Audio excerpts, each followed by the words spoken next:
Ronan was only 10, failing every test despite being a billionaire's son, while his father secretly planned to send him away forever. Every expensive tutor had given up. Every specialist said he was fine.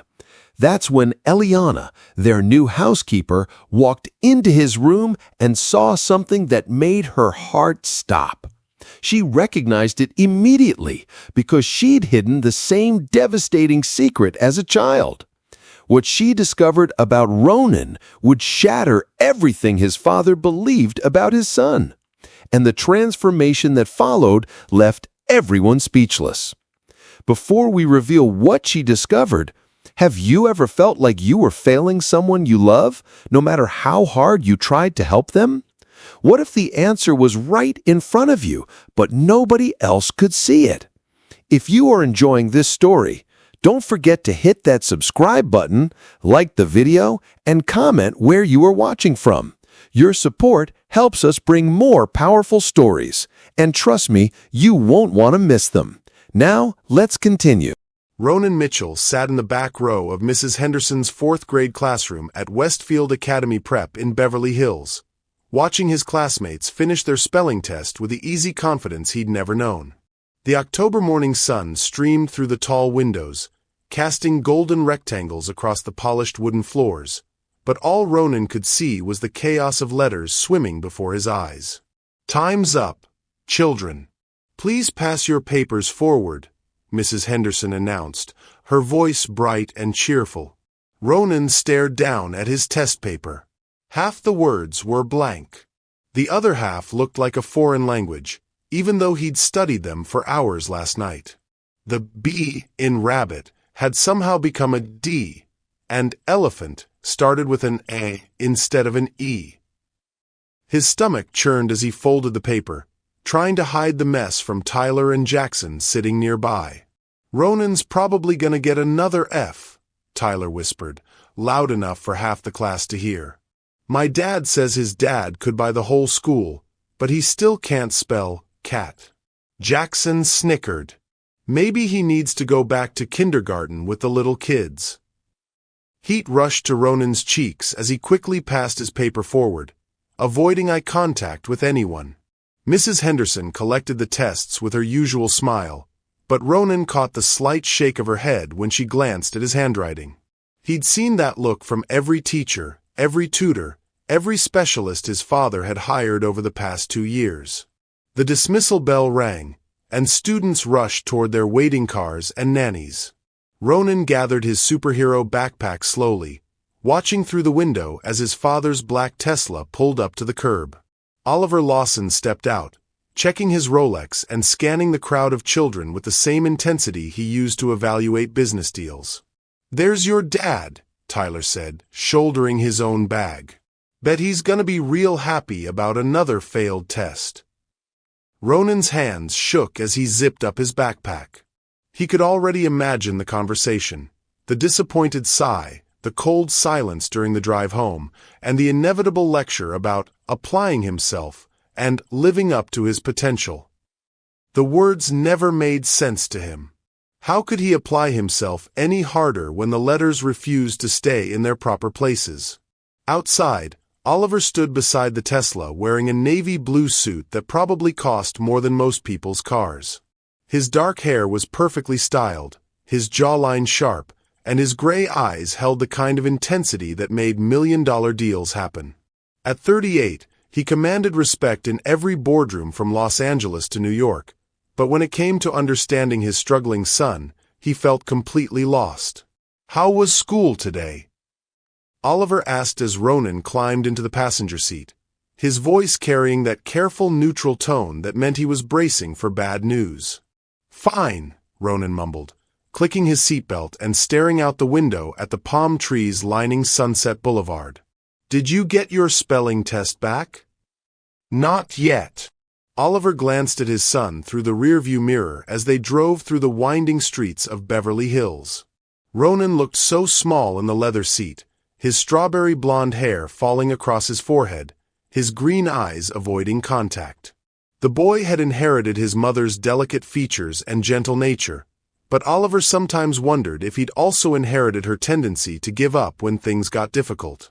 "Mrs. Henderson called this afternoon," Oliver said finally. "She wants to schedule another conference." Ronan's stomach dropped. Teacher conferences were never good news. They meant more discussions about his learning difficulties and lack of focus, more suggestions for different tutors and study programs that never seemed to help. "I studied really hard, Dad," Ronan said quietly. "I practiced all the words with Maria before she left yesterday." Maria had been their previous housekeeper, a kind woman from Guatemala who'd spent hours helping Ronan with homework. But she'd returned to care for her sick mother 3 weeks ago, leaving another empty space in Ronan's already lonely world. "Studying hard isn't enough, Ronan. You need to study smart. You need to focus and stop making careless mistakes." The word careless hit Ronan like a physical blow. If only his father knew how much care he put into every single letter, how he traced each word with his finger multiple times, how he stayed up past bedtime trying to make the letters behave. But explaining felt impossible when adults never seemed to understand. They pulled through the electronic gates of their Bel Air estate, a sprawling Mediterranean-style mansion with manicured gardens and a circular driveway lined with olive trees. The house had 12 bedrooms, 8 bathrooms, a movie theater, and an Olympic-sized pool, but to Ronan, it often felt like the loneliest place on earth. "Go wash up for dinner," Oliver said as they entered the marble foyer. "And please try to sit up straight at the table tonight. Posture matters." Ronan nodded and headed upstairs to his bedroom, a space decorated in blues and greens with a reading corner he rarely used and shelves full of books that might as well have been written in hieroglyphics. He dropped his backpack on the floor and flopped onto his bed, staring up at the ceiling fan spinning lazily overhead. 3 floors below, in the service entrance near the kitchen, Eliana Fry was just arriving for her first day of work. At 28, she carried herself with quiet dignity despite the weight of recent loss that seemed to follow her everywhere. Her dark skin was smooth and warm, her hair pulled back in a simple bun, and she wore a crisp white blouse with comfortable black slacks. In her arms, she carried a worn leather satchel that had belonged to her mother. "You must be Eliana," said Mrs. Rodriguez, the head of household staff, greeting her at the door. "Welcome to the Lawson residence. I'll show you around and explain your duties." As they walked through the grand rooms with their marble floors and crystal chandeliers, Mrs. Rodriguez explained the family's routines. "Mr. Lawson is very particular about privacy and efficiency. He works long hours and expects the house to run smoothly. Young Ronan is a sweet boy, but he's been struggling in school lately. Try not to disturb him when he's doing homework." Eliana nodded, listening carefully while her eyes took in the opulent surroundings. The house was beautiful but felt cold, like a museum where people happened to live. Growing up in a small apartment in south-central Los Angeles, she'd never imagined working in a place like this, but the job paid well and came with health insurance she desperately needed. They passed by the living room where family photos lined the mantelpiece. Eliana paused at a large portrait of Oliver and Ronan taken the previous Christmas. The father's smile looked forced, while the boy seemed to be trying to disappear into himself. "His mother?" Eliana asked, noticing the absence of a woman in any recent photos. "Passed away when Ronan was 5, Mrs. Rodriguez said softly. "Car accident. Mr. Lawson doesn't like to talk about it, and the boy barely remembers her. It's been just the 2 of them since then, plus whatever staff we can keep. The position you're filling has been vacant for 3 weeks." Eliana felt a familiar ache in her chest. She understood loss, understood the way it could hollow out a family and leave everyone struggling to connect. Her own mother had died just 6 months ago, leaving behind a legacy of love and a very specific kind of wisdom that Eliana was still learning to carry. The tour continued to the kitchen, a chef's dream with granite countertops and professional-grade appliances. Mrs. Rodriguez explained meal planning, grocery shopping, and the importance of having dinner ready by 7 sharp every evening. Mr. Lawson is very focused on Ronan's education, she added. They've hired tutors, specialists, even a learning consultant, but nothing seems to help. The boy just can't seem to grasp reading and writing the way other children do. Something in those words made Eliana's heart skip. She'd heard similar descriptions before, though not about wealthy children in Beverly Hills mansions. The learning consultant comment especially caught her attention. In her experience, when smart children struggled with reading despite expensive help, there was usually a reason that went deeper than lack of effort. Upstairs, Ronan was attempting his math homework when the numbers started playing the same tricks as the letters. The SIXS kept flipping into 9s, and word problems might as well have been written in code. His pencil snapped from the pressure of his grip, and he threw it across the room in frustration. "This is stupid," he said aloud to his empty bedroom. "I'm stupid." At exactly 7 o'clock, the family gathered in the formal dining room. Oliver sat at the head of the polished mahogany table, scrolling through emails on his phone while Ronan picked at his grilled chicken and vegetables. Eliana served the meal quietly, but she couldn't help noticing the tension that filled the space between father and son. "Put the phone away during dinner, please," Oliver said without looking up from his own device. "You're using yours," Ronan pointed out. "That's different. This is work. My homework is work too." Oliver finally looked up, his gray eyes sharp. "How did homework go today?" Ronan's fork paused halfway to his mouth. "Okay, I guess." "Just okay. Mrs. Henderson mentioned you've been having trouble completing assignments." The words hung in the air like an accusation. Ronan felt his throat tighten, the familiar sensation of being trapped with no way to explain that the letters and numbers seemed determined to escape from his brain the moment he tried to capture them on paper. "I try really hard, Dad. I promise I do. Trying isn't enough anymore, Ronan. You're 10 years old.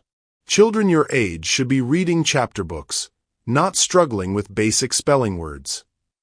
From the doorway where she was clearing dishes, Eliana watched the interaction with growing concern. She recognized the shame in Ronan's posture, the way he seemed to fold in on himself under his father's disappointment. More importantly, she recognized the signs of a child whose intelligence was being questioned rather than understood. "Maybe if we found a different tutor," Ronan suggested quietly. "Someone who could explain things differently." Oliver set down his fork with more force than necessary. "We've tried 4 different tutors, Ronan. We've had you tested by specialists. Everyone says the same thing. You're bright enough, you just need to focus and stop being so careless with your work." That word again. Careless. Eliana felt something stir in her chest, a memory of her own childhood when teachers used the same word to describe her struggles. Before her mother had figured out what was really happening. "I'm thinking about enrolling you at Brookfield Academy for the spring semester," Oliver continued. "It's a boarding school in Connecticut with an excellent reputation for helping students develop discipline and study habits." Ronan's face went pale. "Boarding school? But I don't want to leave home. Sometimes what we want and what we need are different things. You need structure and focus that apparently I'm not providing here." Tears began forming in Ronan's green eyes, though he fought hard to keep them from falling. The idea of being sent away felt like confirmation of what he'd suspected all along. He was too broken to be loved, too difficult to be worth keeping around. Eliana set down the plates she'd been clearing and took a deep breath. She knew she was overstepping boundaries, knew she was risking her job on her very first day, but she couldn't stand silent while a child's spirit was being crushed. "Excuse me," she said softly from the doorway. "I'm sorry to interrupt, but I couldn't help overhearing. Has Ronan ever been evaluated for learning differences?" Oliver looked up sharply, clearly surprised that the help was inserting herself into a family conversation. "He's been tested extensively. There's nothing wrong with him that better study habits wouldn't fix. What kind of testing? Eliana pressed gently. Intelligence tests, attention assessments, behavior evaluations. The psychologist said he's well within normal range for everything. Eliana nodded slowly. Did anyone specifically test for dyslexia? The word hung in the air like a revelation. Oliver frowned, clearly unfamiliar with the term, while Ronan looked up with curious eyes. What's dyslexia? Ronan asked. Before Oliver could dismiss the question, Eliana found herself stepping fully into the dining room, her mother's voice echoing in her memory. Sometimes the children who need help the most are the ones everyone assumes are just not trying hard enough. It's when very smart brains process letters and words differently than most people, Eliana explained, speaking directly to Ronan. It doesn't mean you're not intelligent. Sometimes it means you're extra intelligent, just in ways that regular school doesn't always recognize. Oliver stood up abruptly. I appreciate your concern, but I think family educational decisions should remain family matters. Eliana felt heat rise in her cheeks, but she also felt her mother's courage flowing through her. Of course, sir. I apologize for overstepping. I just noticed some things that reminded me of. She paused, then decided to take the risk. My mother was a specialist who worked with children who had reading struggles. I grew up around kids who were told they weren't smart enough, when really they just learned differently. Your mother was a teacher? Oliver asked, his tone softening slightly. She was a reading specialist who focused on children with dyslexia. She started the program because... Eliana took a breath. Because I struggled with reading when I was young. Everyone thought I wasn't paying attention, but really my brain just saw letters differently than other people. Ronan was staring at her now with complete attention. The letters moved around for you too? The question hit Eliana like a thunderbolt. Letters moving around. That was exactly how she used to describe it to her mother, back when she was 7 years old and failing every spelling test despite hours of study. Yes, she said quietly, meeting Ronan's eyes. The letters used to dance on the page for me too. Especially B's and D's. They liked to switch places when I wasn't looking. For the first time in months, Ronan smiled. A real, genuine smile that transformed his entire face. Oliver watched this exchange with growing confusion and something that might have been hope. He'd never heard anyone describe Ronan's struggles in a way that made them sound like something other than laziness or defiance. What happened? Ronan asked. How did you make them stop dancing? Eliana glanced at Oliver, asking permission with her eyes. When he nodded slowly, she pulled out a chair and sat down at their level. My mother taught me special ways to see letters and words. She helped me understand that my brain wasn't broken, it was just creative. We practiced with different colors and shapes, and she showed me tricks for catching the letters when they tried to move around. Could you teach me those tricks? Ronan asked, his voice filled with more hope than Oliver had heard in years. Before Eliana could answer, her phone buzzed with a text. She glanced at it quickly, then looked up with regret. I should let you finish your dinner, she said, standing up. This is my first day, and I don't want to create any problems. But as she headed toward the kitchen, she heard Ronan's voice call after her. Will you still be here tomorrow? She turned back to see him looking at her with desperate eyes, as if she might disappear like every other person who tried to help him. I'll be here, she promised. And maybe tomorrow we can talk more about those dancing letters. That night, after Ronan had gone to bed, Oliver stood in his home office overlooking the city lights of Los Angeles. His conversation with Eliana kept replaying in his mind, especially the way Ronan had responded to her description of letters moving around. It was the first time he'd heard anyone make his son's struggles sound like something that could be understood rather than simply overcome through willpower. He picked up his phone and did something he rarely did. He Googled dyslexia symptoms in children. 3 floors up, Ronan lay in his bed staring at the ceiling, thinking about dancing letters and the woman who said they danced for her too. For the first time in his memory, he felt like maybe he wasn't completely alone in his struggle. Maybe there was someone who could understand what it felt like when your brain wanted to learn but the words wouldn't cooperate. In the small apartment she shared with her elderly aunt in Inglewood, Eliana sat at her kitchen table with her mother's leather satchel open before her.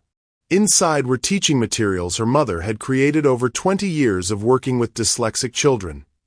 Modified alphabets, color-coded reading systems, and handwritten notes about different learning techniques. She'd promised herself she wouldn't get involved in her employer's family dynamics, that she'd keep her head down and do her job quietly. But seeing Ronan's face light up when she described his exact experience, feeling the connection of shared struggle, she knew there was no way she could stand by and watch another child suffer the way she had. Her mother's voice seemed to whisper from the worn pages of her teaching notes, "Every child deserves to know they're smart enough. Sometimes we just have to show them a different path to prove it." Tomorrow, Eliana decided, she would find a way to show Ronan that path. The next morning arrived gray and drizzly, typical for late October in Los Angeles. Eliana entered the Lawson mansion at 6:30 sharp, her mother's leather satchel tucked discreetly in her car, but her mind focused entirely on the conversation from the night before. She'd barely slept, replaying Ronan's words about dancing letters and remembering her own childhood struggles with the same mysterious phenomenon. In the kitchen, Mrs. Rodriguez was already preparing Oliver's morning coffee and reviewing the day's schedule. "Mr. Lawson has back-to-back meetings until 4, she explained to Eliana. "Ronan gets picked up for school at 7:45 and should be home by 3:15. He usually goes straight to his room to start homework." Eliana nodded, filing away the information while her thoughts remained on the young boy upstairs.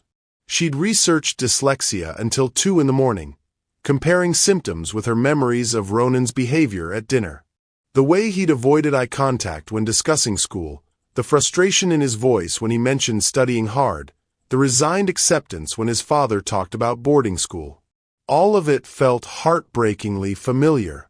Upstairs, Ronan was fighting his usual morning battle with getting dressed.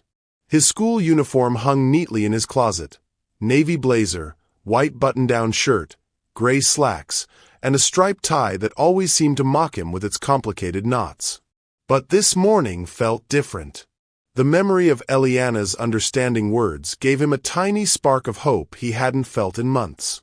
When he came down for breakfast, Oliver was already seated at the kitchen island, scrolling through financial reports on his tablet while eating steel-cut oats and fresh berries.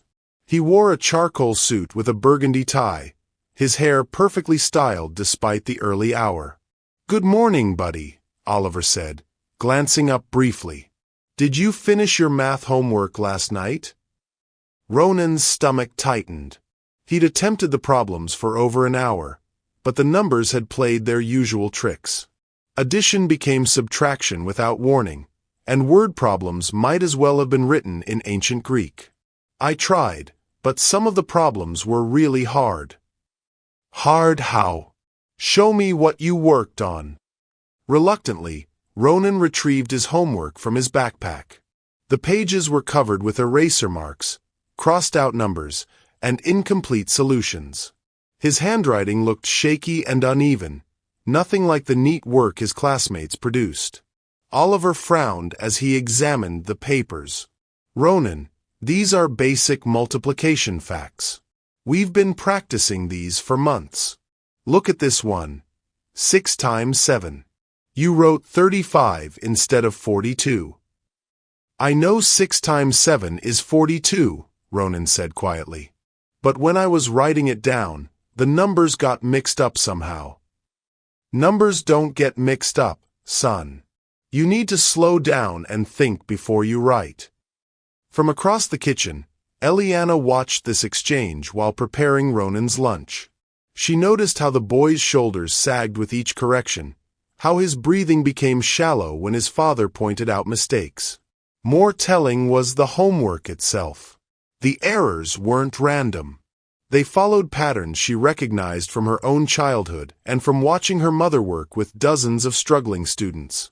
6 times 7 written as 35 wasn't carelessness. It was the classic number reversal that plagued dyslexic children.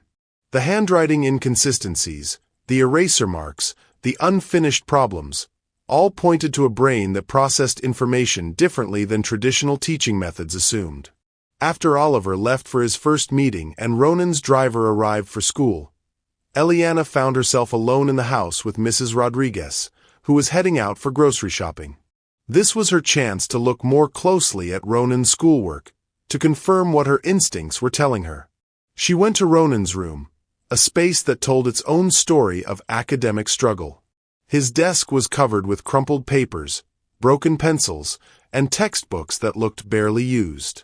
In his backpack, she found graded assignments from the past week. Every paper was marked with red ink, spelling tests with failing grades, reading comprehension worksheets with unanswered questions, math problems with confused calculations. But as Eliana studied the work more carefully, she began to see intelligence hidden beneath the mistakes. Ronan's incorrect answers often showed creative thinking and logical reasoning.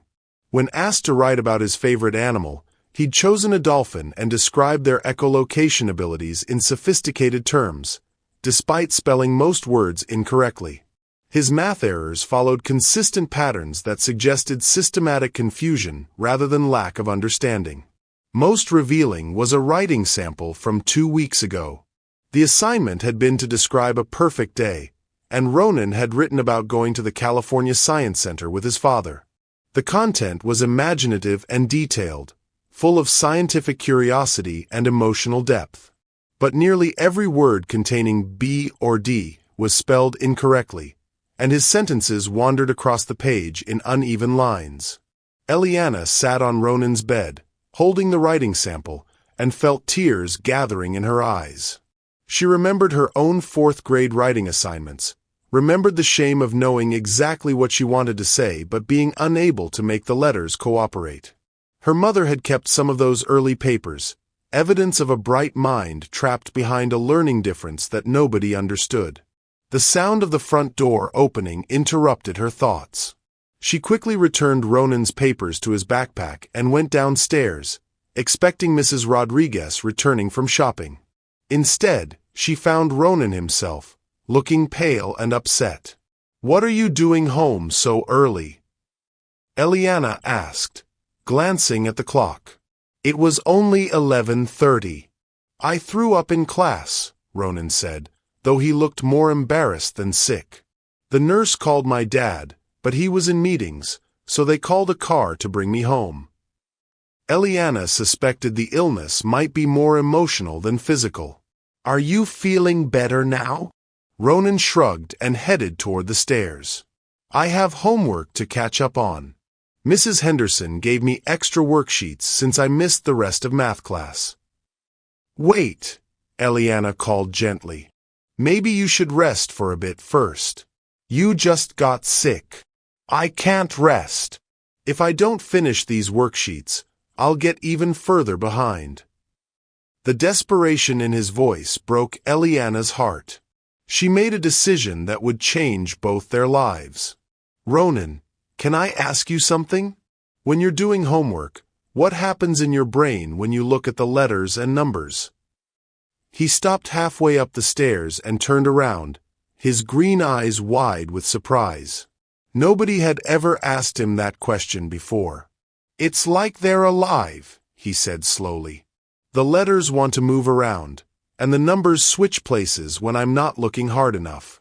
Sometimes I know the right answer in my head, but when I try to write it down, something different comes out." Eliana felt her heart racing. This was exactly how she used to describe her own experience to her mother. "Can you show me? Maybe we could work on the worksheets together." 20 minutes later, They sat side by side at the kitchen table, Ronan's math worksheets spread between them. Eliana watched carefully as he attempted the first problem. 4 plus 7 equals? She saw him count on his fingers under the table, saw his lips move as he worked through the calculation, saw him confidently write 11 on the paper. But when she looked at what he'd actually written, the number appeared as 61. "What answer did you write?" she asked gently. Ronan looked down at his paper, and his face crumpled. "I wrote 11, but it came out wrong again. This always happens. I know the right answer, but my hand writes something different." "Look at this," Eliana said, taking a fresh piece of paper. She wrote the number 11, in large, clear digits. "Your brain knew the right answer. Your hand just got confused about which direction the ones should face."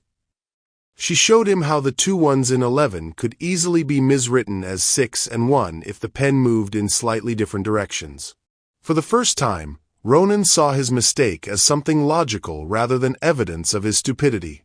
"This happens to lots of smart kids," Eliana continued.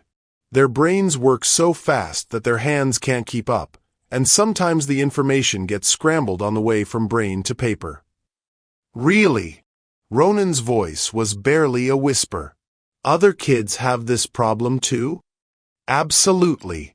In fact, some of the smartest people in the world had the same struggles when they were your age. Albert Einstein, Whoopi Goldberg, Tim Tebow. They all had brains that worked differently, and once they learned the right techniques, they became incredibly successful." Ronan stared at her with wonder. "You really think I'm smart?" "I think you're incredibly smart. I think your brain is so creative and active that regular school methods don't work for you. You need different tools, not because you're slow, but because you're special." As they continued working through the math problems, Eliana introduced techniques her mother had taught her.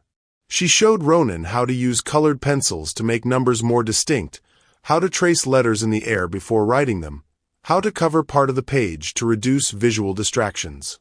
With each small success, Ronan's confidence grew. When he correctly solved 8 plus 6 using Eliana's tracing method, he looked up with the brightest smile she'd seen from him. "It worked! The numbers stayed in the right places." "That's because we found a way to speak your brain's language," Eliana explained. "Your brain is like a really fast computer, but it needs the right software to show its true capabilities." They worked for 2 hours, making more progress than Ronan had made in weeks of traditional tutoring. But more importantly, for the first time in his life, homework felt collaborative rather than punitive. Someone was finally on his side, helping him succeed instead of pointing out his failures. When Oliver returned from his meetings at 4 o'clock, he found them still at the kitchen table, surrounded by completed worksheets and Ronan's genuine laughter as Eliana shared a story about her own childhood struggles with spelling tests. "Dad!" Ronan called out excitedly. "Look what I finished! Eliana showed me special tricks for keeping numbers in line, and I got most of the problems right." Oliver approached cautiously, examining the completed worksheets. The work was neater than usual, the answers mostly correct, and most surprising of all, Ronan looked happy instead of frustrated. "This is excellent work, buddy," Oliver said, genuine surprise in his voice. "How did you manage such improvement?" "Eliana taught me that my brain isn't broken, it just works differently. She showed me how to make the numbers behave." Oliver looked at Eliana with a mixture of gratitude and confusion. "What exactly did you do differently?" "I used some techniques my mother developed for children with learning differences," Eliana explained carefully. "Simple modifications that help when traditional methods aren't effective." "And you learned these techniques because you had similar struggles?" "Yes, sir. I was diagnosed with dyslexia when I was 7.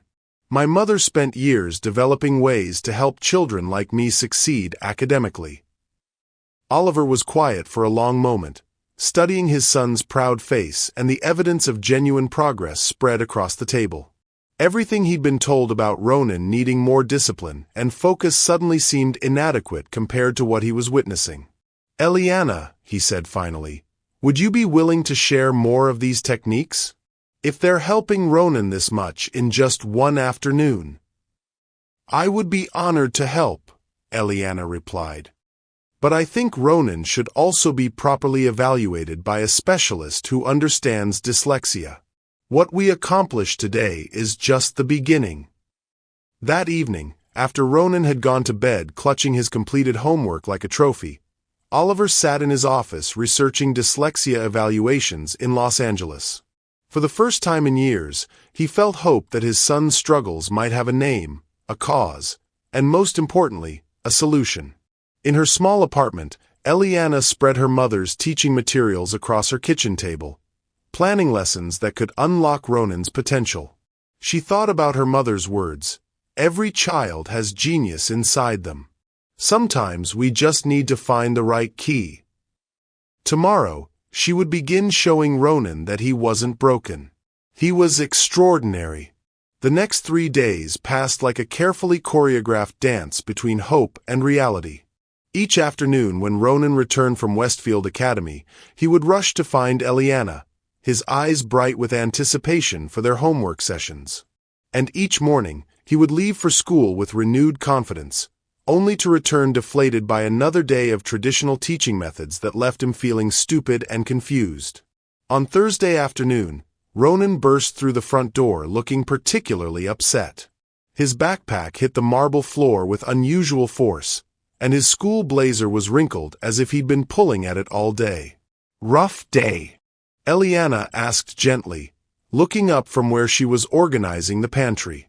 "Mrs. Henderson gave us a pop quiz on multiplication tables," Ronan said, his voice thick with frustration. "I knew all the answers in my head, but when I tried to write them down, everything got mixed up again. Tyler said I must be the dumbest rich kid in California." Eliana felt anger flash through her at the casual cruelty of children, but she kept her voice calm. "Tyler doesn't understand how your brilliant brain works. Did you try any of the techniques we practiced?" "I couldn't." Mrs. Henderson said we had to put our pencils down and start immediately. There wasn't time to trace the numbers in the air or use colors. Ronan slumped against the kitchen counter. "She probably thinks I wasn't paying attention to her lessons." "What did she say when you explained about needing different methods?" Ronan's face flushed red. "I didn't tell her. What if she thinks I'm making excuses? What if she tells my dad I'm trying to get special treatment?" The fear in his voice broke Eliana's heart. Here was a child so conditioned to believe his struggles were character flaws that he was afraid to advocate for his own needs. She knelt down to his eye level, her voice firm but loving. "Ronan, listen to me. Needing different learning methods isn't making excuses. It's being smart about how your brain works best. You wouldn't expect a left-handed person to write with their right hand just because most people are right-handed, would you? I guess not.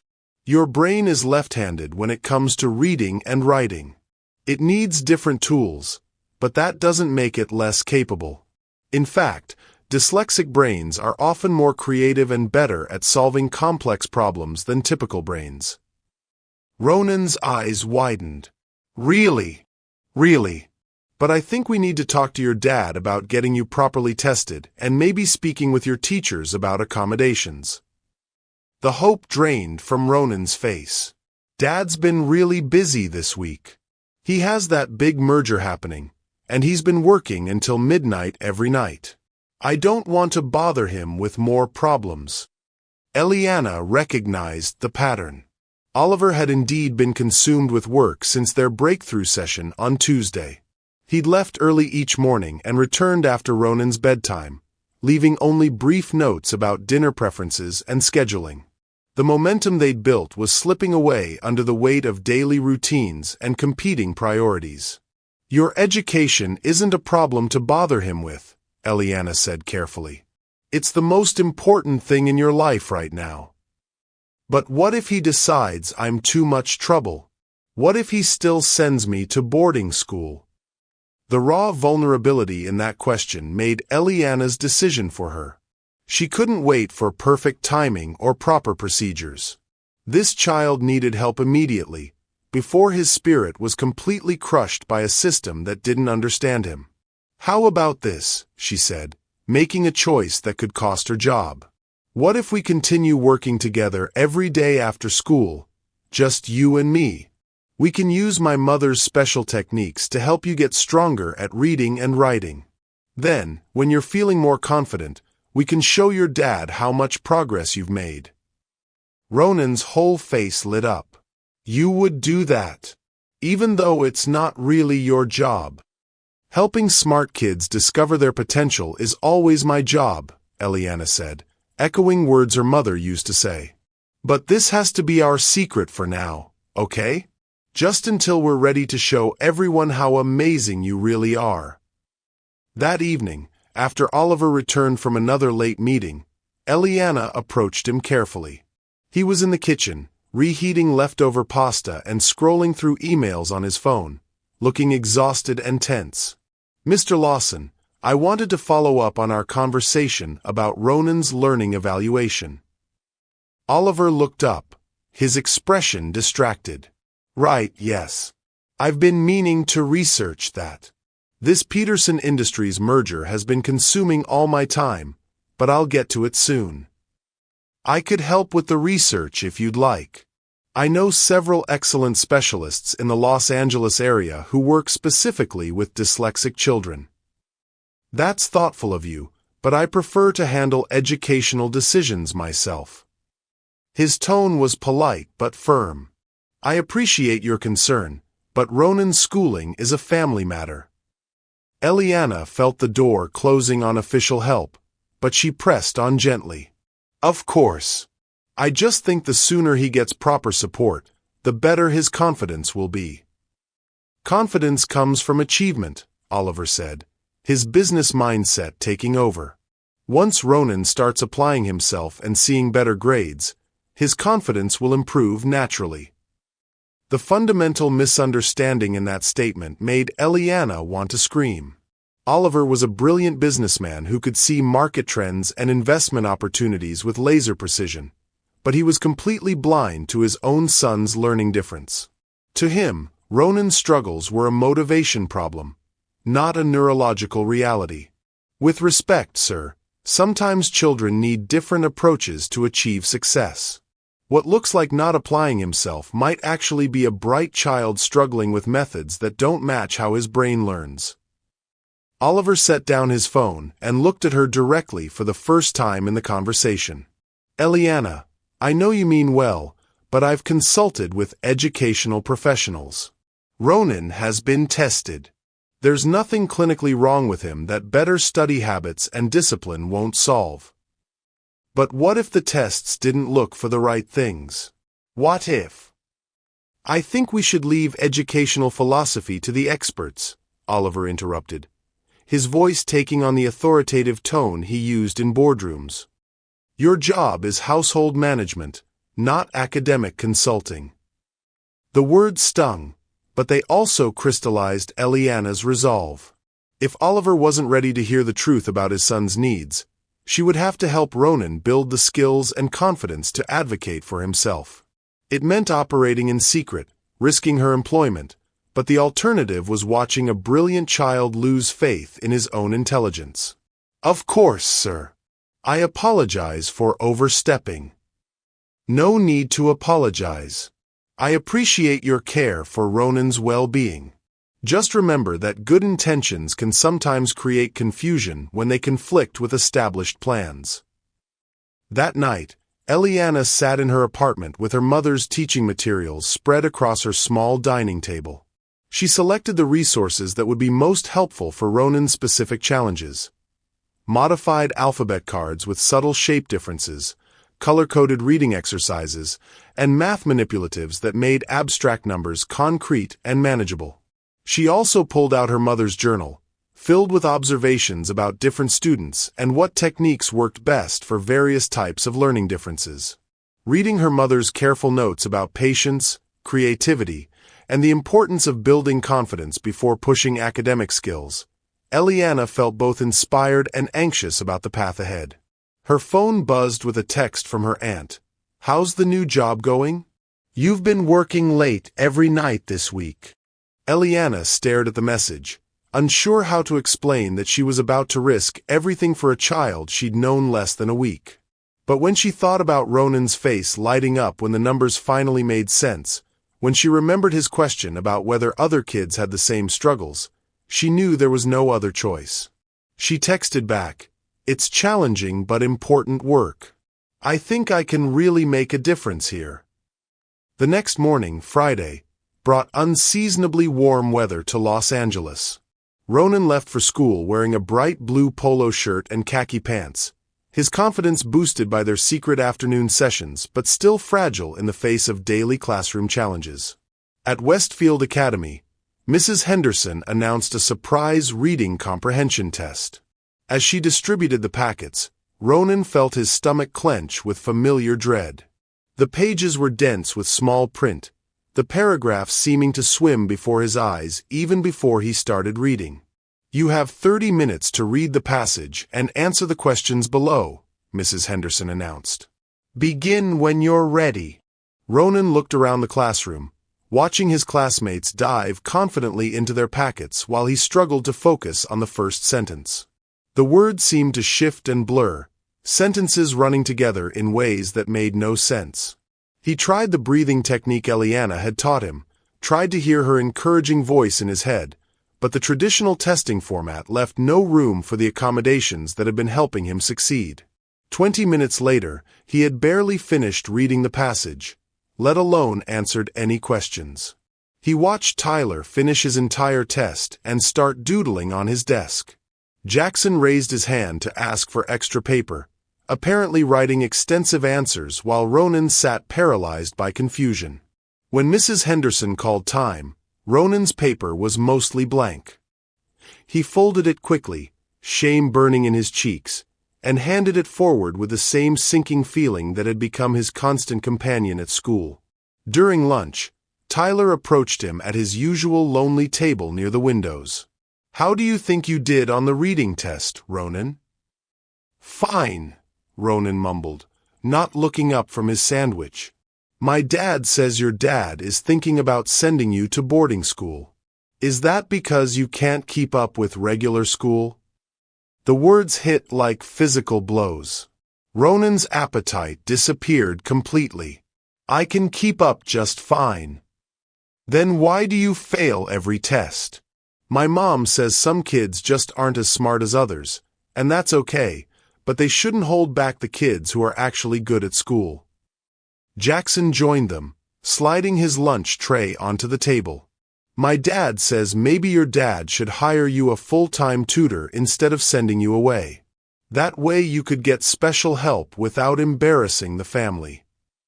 Ronan felt tears threatening and excused himself to the bathroom, where he locked himself in a stall and tried to remember Eliana's words about intelligent brains working differently.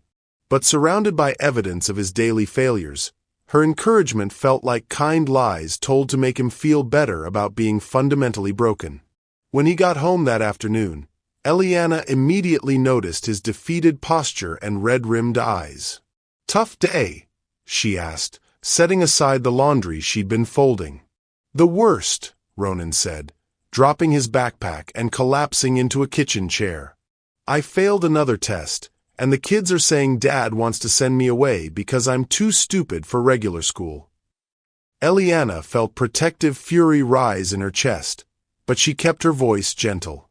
"First of all, you're not stupid. Second, what kind of test was it?" "Reading comprehension."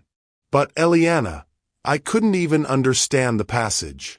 All our practice with homework doesn't matter if I can't handle real tests." This was exactly what Eliana had feared.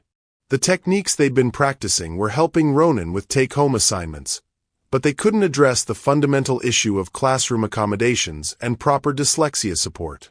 He needed more than secret tutoring sessions.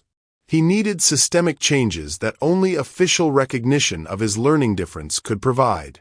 Ronan, I think it's time we showed your dad how much you've learned with our special techniques. Maybe if he sees your progress, he'll be more open to getting you the help you need at school. But what if he's not? What if he still thinks I'm just making excuses? Eliana made a decision that would change everything. She pulled out her phone and opened her notes app, showing Ronan a detailed record she'd been keeping of his daily progress. Homework completion rates, accuracy improvements, confidence indicators, and specific techniques that worked best for different types of assignments. Look at this data, she said. In just 1 week, your math accuracy improved by 60%. Your reading comprehension doubled when we used colored overlays and finger tracking. Your handwriting became legible when we practiced letter formation with tactile materials. Ronan stared at the concrete evidence of his improvement. You kept track of all that? Every single detail. Because I knew that someday, someone would need proof that you're not the problem. The teaching methods are the problem. That weekend would bring the conversation that would determine Ronan's future. Eliana just prayed she could find the right words to help Oliver see what she saw. A brilliant child who needed understanding, not judgment. The foundation was laid. Now came the real test of whether love could overcome ignorance, and whether a father's pride could bend enough to save his son's future. Saturday morning arrived with an unexpected twist that would force the Lawson family into closer quarters than they'd experienced in months. Oliver woke to his phone buzzing frantically at 6 a.m. with news that would derail his perfectly planned weekend. The Peterson Industries merger had hit a major snag, and emergency negotiations were being moved to his home office to maintain absolute confidentiality. Mrs. Rodriguez, Oliver called as he rushed downstairs in his robe. I need you to prepare the conference room for 8 executives arriving at 9 a.m. Full catering, complete privacy, and absolutely no interruptions. Mrs. Rodriguez nodded efficiently, already mentally organizing the massive undertaking. What about Ronan? He usually has soccer practice on Saturday mornings. Oliver paused, realizing he'd forgotten about his son's weekend schedule in the chaos of crisis management. Cancel it. I can't have him running around the house while we're conducting sensitive negotiations. He'll need to stay quiet in his room or the library. 20 minutes later, Eliana arrived for her weekend shift to find the mansion buzzing with activity. Catering staff were setting up in the formal dining room. Mrs. Rodriguez was directing housekeeping to prepare the conference room, and Oliver was pacing through the halls in an expensive suit, barking orders into his phone. Change of plans, Mrs. Rodriguez explained quickly. Emergency business meeting all day. Mr. Lawson needs Ronan kept completely occupied and quiet. No noise, no interruptions, nothing that could disturb the negotiations. Eliana felt a spark of opportunity mixed with nervousness. An entire day of uninterrupted time with Ronan, away from the usual schedule and distractions, could be exactly what they needed to make real progress. But it also meant operating under Oliver's nose while he was already stressed and on edge. She found Ronan in his room, still in pajamas and looking confused about the sudden change in plans. What's happening downstairs? There are people carrying boxes and setting up cameras in Dad's conference room. Your father has an important business meeting today. We need to stay out of the way and keep things quiet. Ronan's face fell. So I'm stuck in my room all day? I was supposed to go to soccer practice with Tyler's team. Coach Martinez said I was finally getting better at passing. The disappointment in his voice tugged at Eliana's heart. Ronan had so few sources of confidence and social connection, and now even those were being curtailed by his father's work demands. Actually, Eliana said, making a decision, I think this could be the perfect day for some special learning adventures. What if we turned your room into a secret classroom and worked on some really exciting projects? What kind of projects? Eliana's mind raced through possibilities that would be engaging but quiet. Well, I brought some of my mother's special materials today. We could explore how your brain works differently from other people's brains, and maybe practice some advanced techniques that could help you feel more confident at school. Ronan's eyes lit up with curiosity. Advanced techniques? Things like memory tricks that use your creativity, math strategies that turn numbers into pictures, and reading methods that make words easier to catch when they try to dance around. For the next hour, while Oliver's business associates arrived and settled into their high-stakes discussions downstairs, Eliana transformed Ronan's bedroom into an innovative learning environment. She spread colorful materials across his desk and floor: textured letter cards, geometric math manipulatives, colored transparency sheets, and her mother's hand-drawn visual aids. "First," Eliana said, sitting cross-legged on the carpet beside Ronan, "I want to show you something amazing about how your brain works." She pulled out a tablet and showed him brain scan images she'd downloaded the night before. These are pictures of dyslexic brains versus typical brains when they're reading. See these bright areas? That's your brain working extra hard and using more creative regions than most people use for reading. Ronan studied the colorful scans with fascination. "My brain really looks different." Not different in a bad way. Different in a spectacular way. Your brain has more connections between the creative and logical sides, which is why you're so good at solving problems and coming up with unique ideas. The challenge is that regular teaching methods don't know how to work with your special brain architecture. This scientific explanation seemed to resonate with Ronan in a way that simple encouragement hadn't.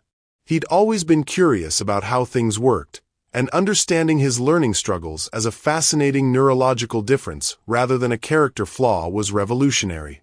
"So when letters move around for me, that's my brain being extra creative?" Exactly. Your brain is trying so hard to make connections and find patterns that sometimes it gets overstimulated.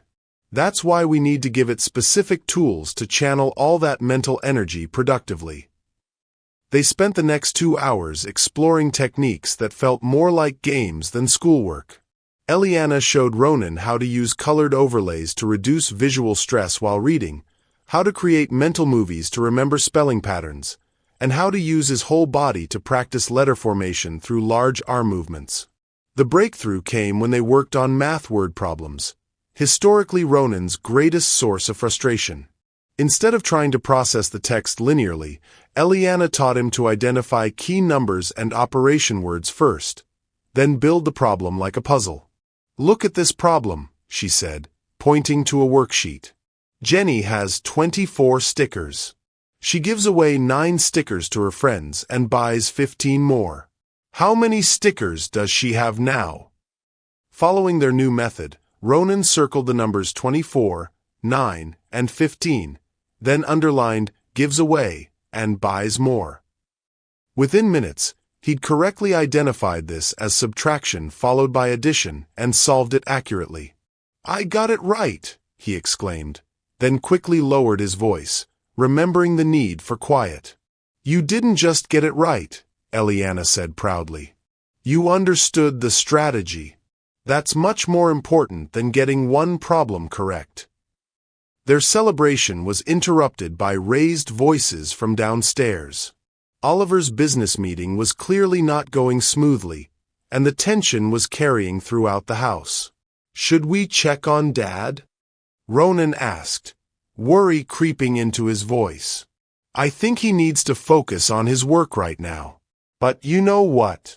This is actually perfect timing for us to practice something really important." "What's that?" "Concentration skills. When there are distractions and stress around us, can we stay focused on our own goals and keep learning? This is exactly the kind of challenge you might face during a test at school." For the next hour, they practiced reading comprehension exercises while the sounds of heated negotiations drifted up from below. Eliana taught Ronan techniques for creating mental barriers against distraction, ways to use background noise as white sound rather than letting it break his concentration. Around noon, Mrs. Rodriguez appeared at Ronan's door looking frazzled. "I'm sorry to interrupt, but I need Eliana's help. The catering staff mixed up the lunch order, and Mr. Lawson is already upset about the meeting not going well. Could you possibly help me coordinate a replacement meal while I handle the conference room setup?" Eliana looked at Ronan, not wanting to abandon their productive session. "Would you like to come help in the kitchen? We could practice reading skills by helping me organize the catering instructions." 20 minutes later, Ronan found himself reading delivery menus and calculating quantities for 8 business people, using the math strategies they'd practiced that morning. The real-world application made the skills feel immediately relevant and important. "We need sandwiches for 8 people," Eliana said. "The deli offers them in quantities of 6 or 12. Which should we order, and will we have extras?"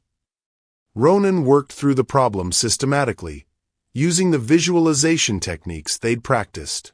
"We should order 12 because 8 people won't fit into 6 sandwiches.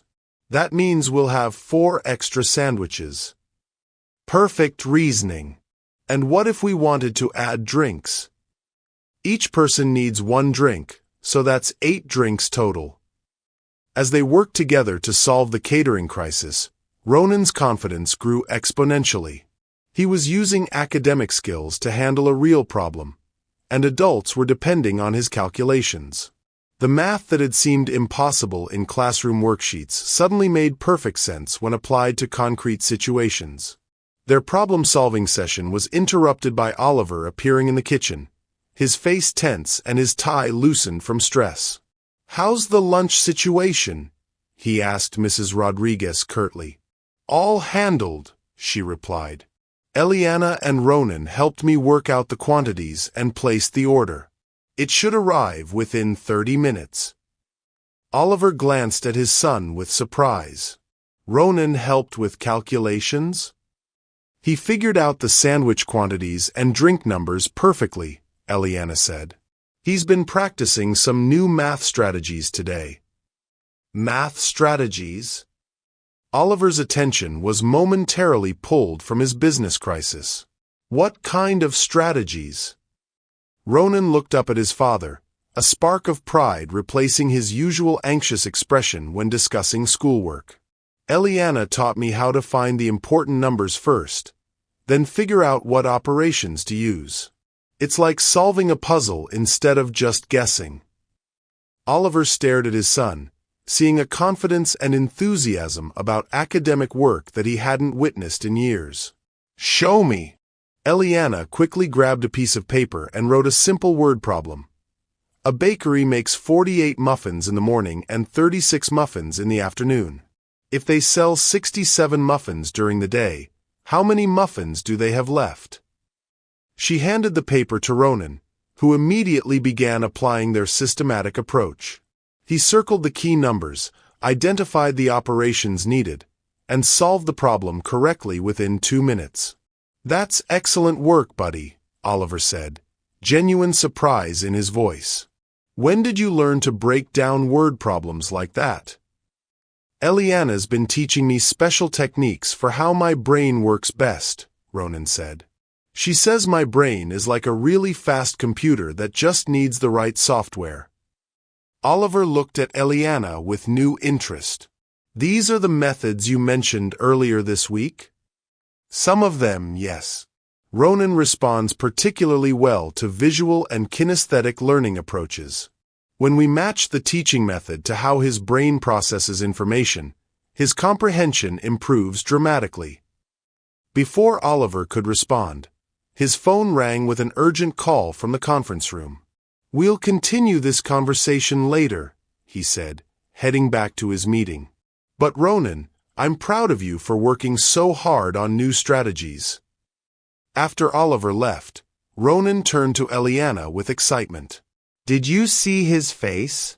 He looked actually proud of me for the first time in forever." "He should be proud.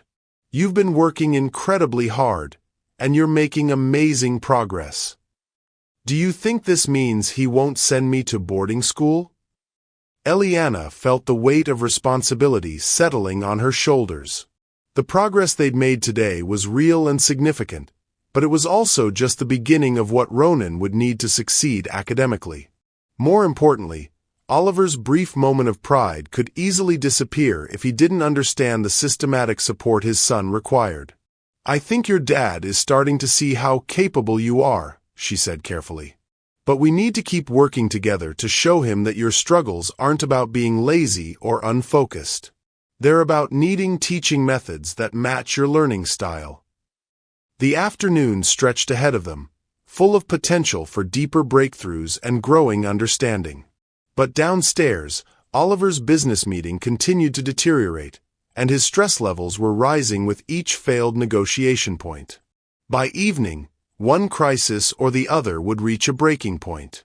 The question was whether Ronan's newfound confidence could survive whatever emotional explosion was building in the pressure cooker of their forced proximity.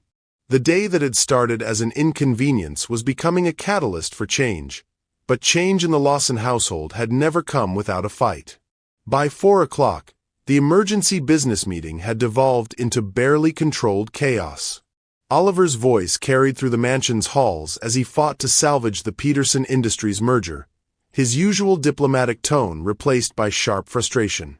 In the kitchen, Eliana and Ronan could hear fragments of heated negotiations about market valuations and shareholder agreements. "Is Dad going to lose his company?" Ronan asked quietly, looking up from the science magazine they'd been reading together. They'd spent the afternoon exploring articles about brain science and learning differences, turning what could have been boring homework into fascinating discovery. "Your father is very good at business," Eliana assured him. "Sometimes important deals require difficult conversations, but that doesn't mean anything terrible will happen." Through the kitchen window, they watched more cars arriving in the circular driveway. Oliver's business partners looked grim as they hurried toward the house, briefcases clutched tightly and phones pressed to their ears. The tension was affecting everyone in the household. "Eliana," Ronan said suddenly, setting down his magazine, "can I ask you something personal?" "Of course. You said you had trouble reading when you were my age. Were you scared all the time like I am?" The question hit Eliana directly in the heart. She recognized the vulnerability in his voice, the need to know he wasn't alone in his fear and confusion. "I was terrified," she said honestly. "Every day felt like I was drowning in a sea of letters and numbers that everyone else could navigate perfectly. I thought I was the only person in the world whose brain worked wrong." "What changed? How did your mom figure out how to help you?" Eliana had been waiting for this moment, knowing that sharing her full story might be the key to helping Ronan understand his own potential. She pulled out her phone and showed him a photo she'd been carrying since her mother's death. A 7-year-old version of herself, sitting at a small desk surrounded by colorful learning materials, tears of frustration streaming down her face. "This picture was taken during my second year of struggling in school. I just failed another spelling test, and I told my mother I wanted to quit school forever because I was too stupid to learn." Ronan studied the photo intently. "You look exactly like I feel most days. That's because we were fighting the same battle. But look at this." Eliana swiped to the next photo, showing her a year later, proudly holding up a reading certificate, her smile bright and confident. "This was after my mother spent months researching dyslexia and developing new teaching methods specifically for how my brain worked." "She created special methods just for you?" "She started with techniques other specialists had developed, but then she modified them based on what she observed about my specific learning style. Every dyslexic person is different, so the teaching has to be personalized." Eliana opened her mother's leather satchel and pulled out a worn notebook filled with detailed observations and sketches.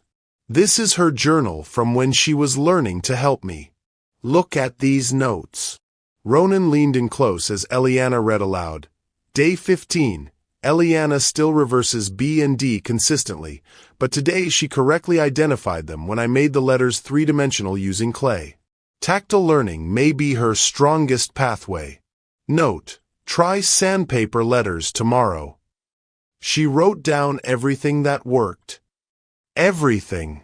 Every tiny breakthrough, every technique that failed, every moment of progress. By the time she was done, she had a complete roadmap for helping children with learning patterns similar to mine. Eliana flipped through pages showing detailed drawings of letter formations, color coding systems, and mathematical manipulatives. Each page revealed her mother's dedication to understanding and solving the puzzle of dyslexic learning. "This is amazing," Ronan whispered, tracing one of the hand-drawn diagrams with his finger. "Your mom was like a scientist studying how to unlock brains." That's exactly what she was. And after she helped me, she went back to school to become a certified learning specialist. For the next 20 years, she helped hundreds of children who were struggling just like we were. Is that why you know so much about teaching kids like me? I learned by watching her work with other families. During summers and weekends, our house was always full of children working with special materials and discovering that they were brilliant in ways their schools didn't recognize. Eliana turned to a section of the journal marked with a red ribbon. These are her notes about the most important principles she discovered. Want to hear them? Ronan nodded eagerly.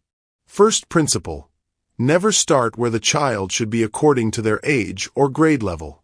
Always start where the child actually is, and build confidence through small, consistent successes. That's what you did with me, Ronan realized. You didn't make me feel bad about not knowing things other fourth graders know. Second principle: intelligence has many forms. A child who struggles with traditional reading may have exceptional spatial reasoning, creative problem-solving abilities, or innovative thinking patterns that schools don't measure. As Eliana continued reading her mother's principles, Ronan felt pieces of his identity shifting and rebuilding. For the first time, his academic struggles were being described as part of a larger pattern of neurological diversity rather than personal failure. Third principle: emotional healing must happen alongside academic remediation. Children who have been told they're lazy or stupid need to rebuild their sense of self-worth before they can fully engage with learning. I never thought about feelings being part of learning, Ronan said thoughtfully. Your emotions and your learning are completely connected. When you feel stupid or ashamed, your brain literally can't access its full capabilities. But when you feel safe and confident, your mind can do incredible things.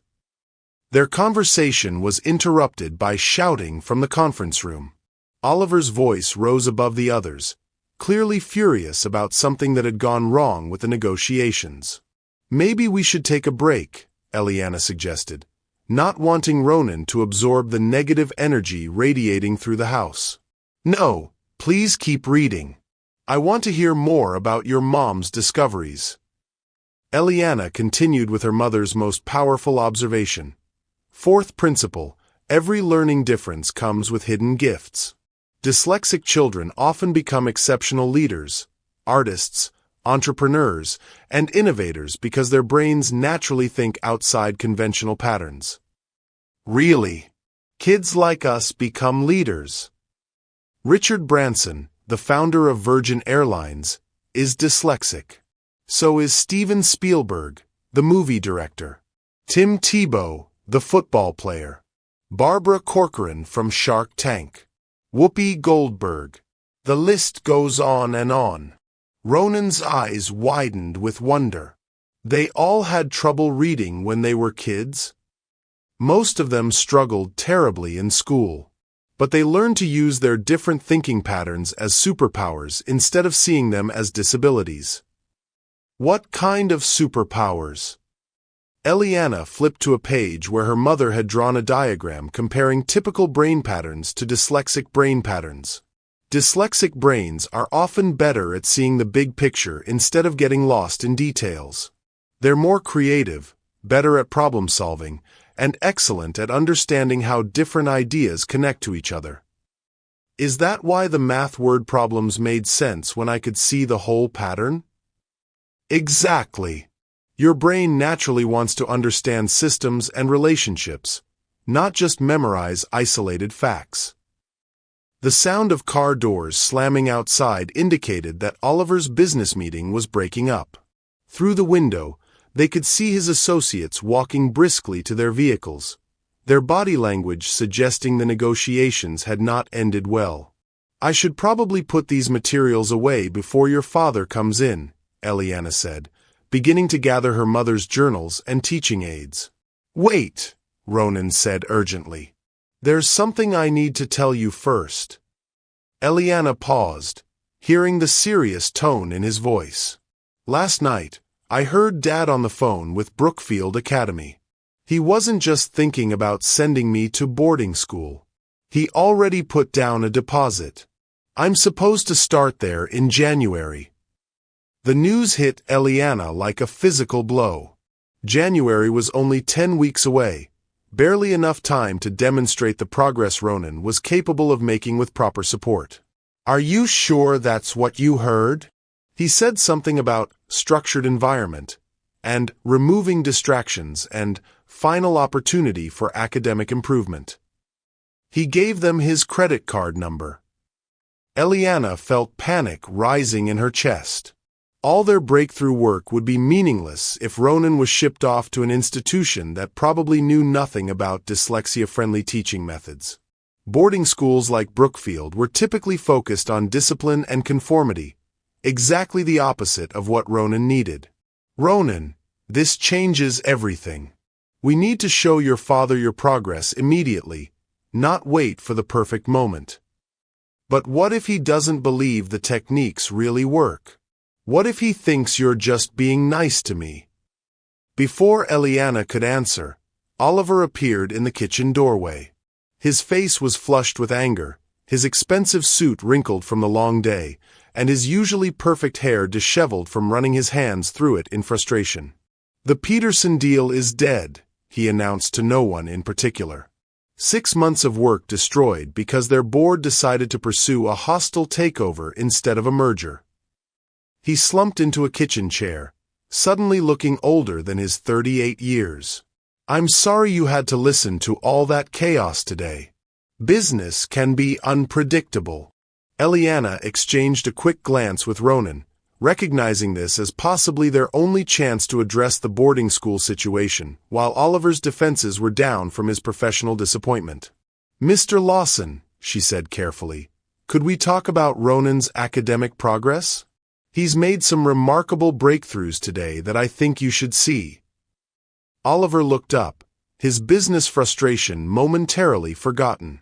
What kind of breakthroughs? Ronan took a deep breath, gathering courage from his afternoon of success. Dad, I solved 20 math word problems correctly today using special techniques Eliana taught me. And I read 3 whole articles about brain science without getting confused. 20 problems? Oliver's eyebrows rose in surprise. Show me. For the next 20 minutes, Ronan demonstrated the systematic approaches he'd learned for tackling different types of academic challenges. He solved complex word problems, read passages with comprehension, and explained the strategies he was using in clear, confident language. Oliver watched in stunned silence as his son displayed academic capabilities he'd never witnessed before.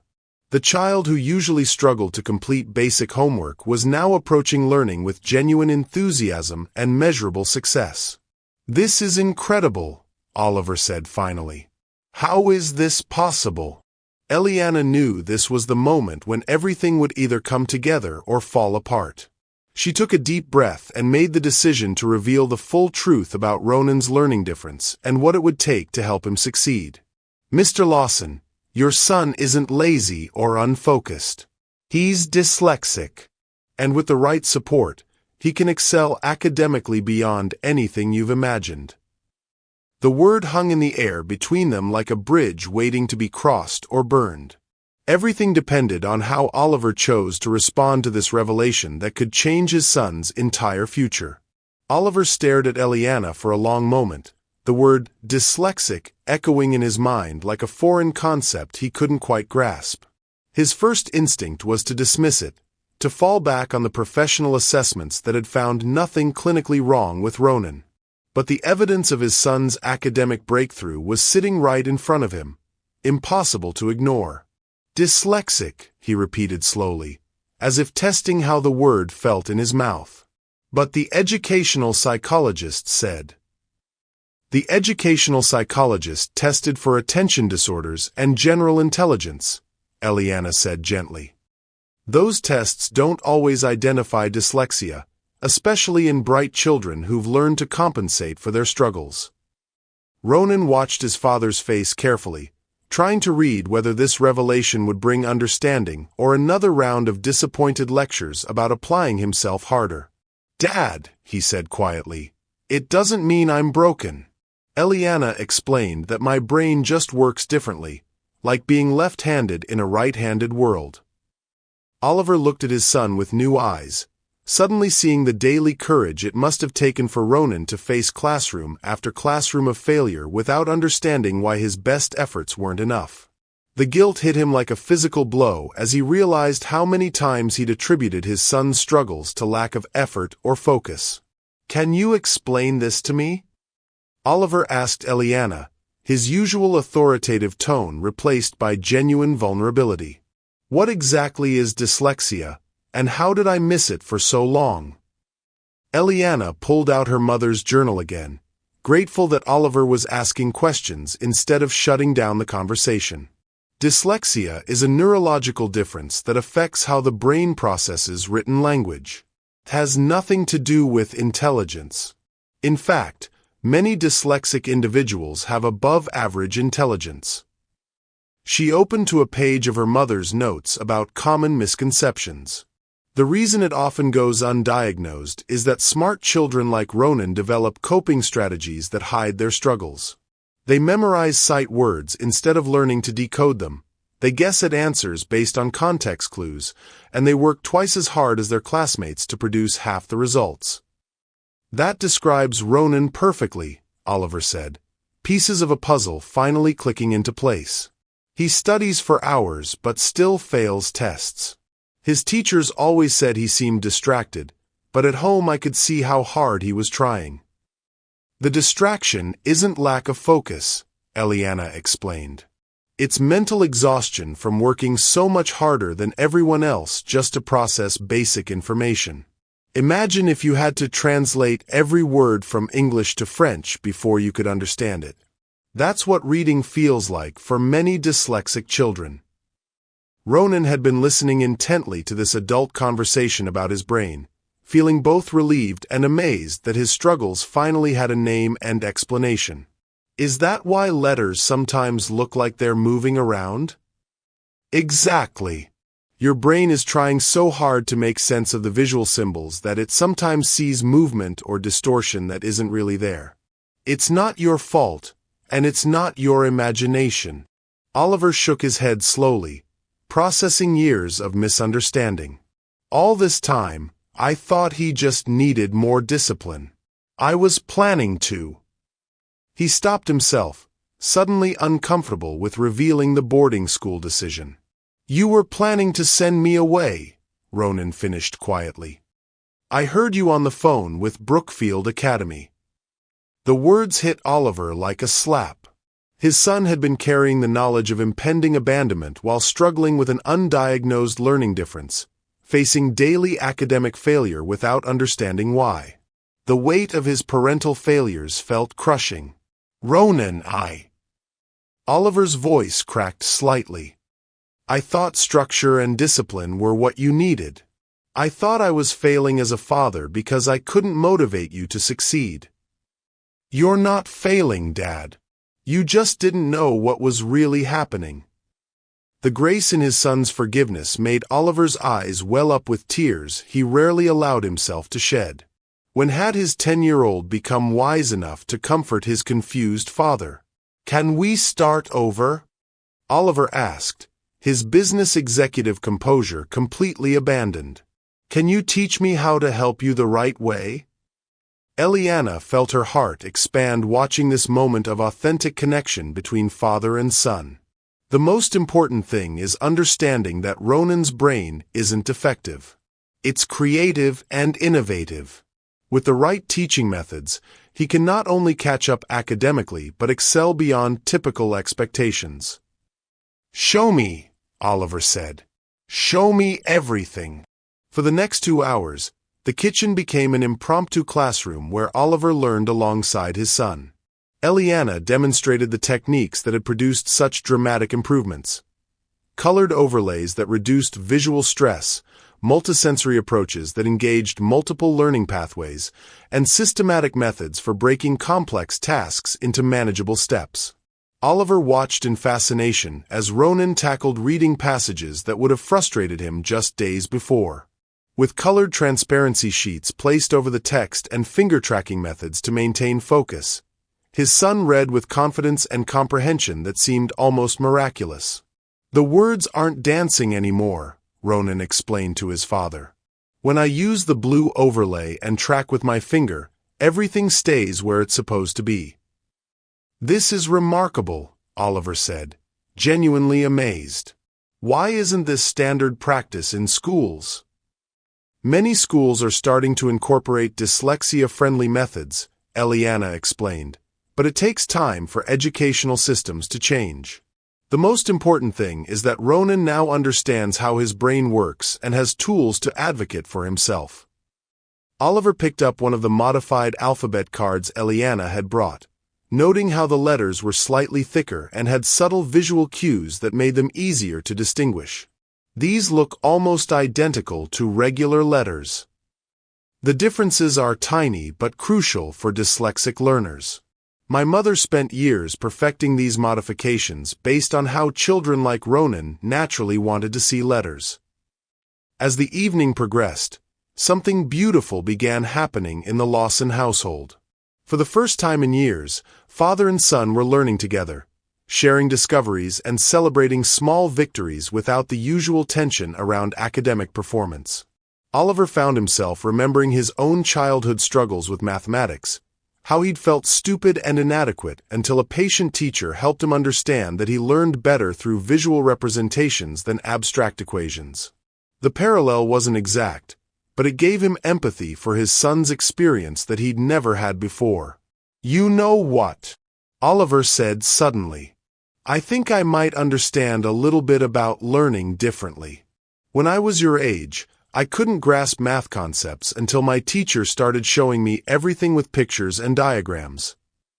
Ronan looked up with surprise. "You had trouble in school too?" "Not the same kind of trouble you've been having, but yes. I felt completely lost until someone taught me in a way that matched how my brain worked." This revelation created a new bond between them, a shared understanding of what it felt like to struggle academically and the relief that came with finding the right approach. "Dad," Ronan said tentatively, "does this mean I don't have to go to boarding school?" Oliver felt shame wash over him as he realized how his son had been living with the fear of abandonment on top of everything else. "Ronan, you're never going to boarding school. I was wrong to even consider it. You belong here with me, getting the support you need to succeed." The relief on Ronan's face was heartbreaking and beautiful simultaneously. "Really? Even if I still struggle sometimes? Especially if you struggle. That's when you need your family most, not when you need to be sent away." Eliana watched this conversation with tears in her eyes, remembering similar moments from her own childhood when her mother's understanding had transformed shame into hope. This was exactly what her mother had meant about healing happening alongside learning. "There's something else," Oliver said, pulling out his phone. "I need to cancel that deposit with Brookfield Academy right now." As he made the call, Ronan turned to Eliana with a smile brighter than any she'd seen from him. "Thank you for helping my dad understand about my brain. Thank you for being brave enough to keep trying even when things felt impossible." When Oliver finished his call, He sat back down at the kitchen table with his son and the woman who had changed their lives in just 1 week. What do we do next? How do we make sure Ronan gets the support he needs? First, we schedule a comprehensive dyslexia evaluation with a specialist who understands learning differences, Eliana said. Then we work with Ronan's school to implement accommodations that match his learning style. And if the school won't cooperate, then we find a school that will. There are educational environments designed specifically for brilliant children who learn differently. Oliver nodded decisively. Money is no object. Ronan gets whatever support he needs, period. The most important support he needs is what he's getting right now, Eliana said softly. Understanding, patience, and belief in his capabilities. As the sun set over Beverly Hills, painting the kitchen in golden light, the three of them continued planning Ronan's educational future. The atmosphere had transformed from tension and misunderstanding to hope and collaboration. Ronan worked on a reading exercise while his father took notes on dyslexia-friendly teaching methods, both of them asking Eliana questions and marveling at how much progress was possible when the right techniques were applied. I have an idea, Oliver said suddenly. What if we converted one of the guest rooms into a proper learning center? Somewhere Ronan could work with specialized materials and tutors who understand his needs. That would be amazing! Ronan exclaimed. Could we have the special lighting Eliana mentioned? And maybe some of those comfortable chairs that help with focus? We'll create the perfect learning environment for your brilliant brain, Oliver promised. For the first time in months, Ronan went to bed that night feeling excited about his academic future instead of dreading it. His father had finally seen his potential instead of just his struggles, and he had an ally who understood exactly how to help him succeed. But even as hope blossomed in the Lawson household, challenges still lay ahead. Systemic change would take time, and not everyone in Ronan's educational world would be as receptive to understanding his differences as his father had become. The real test would come when they tried to implement these changes in the broader world beyond their supportive home environment. Some battles had been won, but the war for Ronan's educational future was just beginning. Seeing someone finally understand your struggles can be life-changing. Monday morning arrived with a kind of crisp November air that promised change, but the transformation in the Lawson household felt fragile, like a soap bubble that could burst with the slightest pressure. Oliver had spent Sunday researching dyslexia specialists and calling educational consultants, his enthusiasm for helping Ronan almost manic in its intensity. But the real test would come when their private bubble of understanding met the harsh realities of institutional resistance. Ronan left for school that morning carrying more than his usual backpack full of books.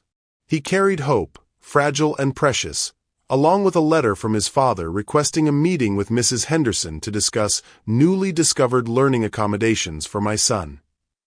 The 10-year-old had never felt so supported, but he also had never felt so much riding on a single day.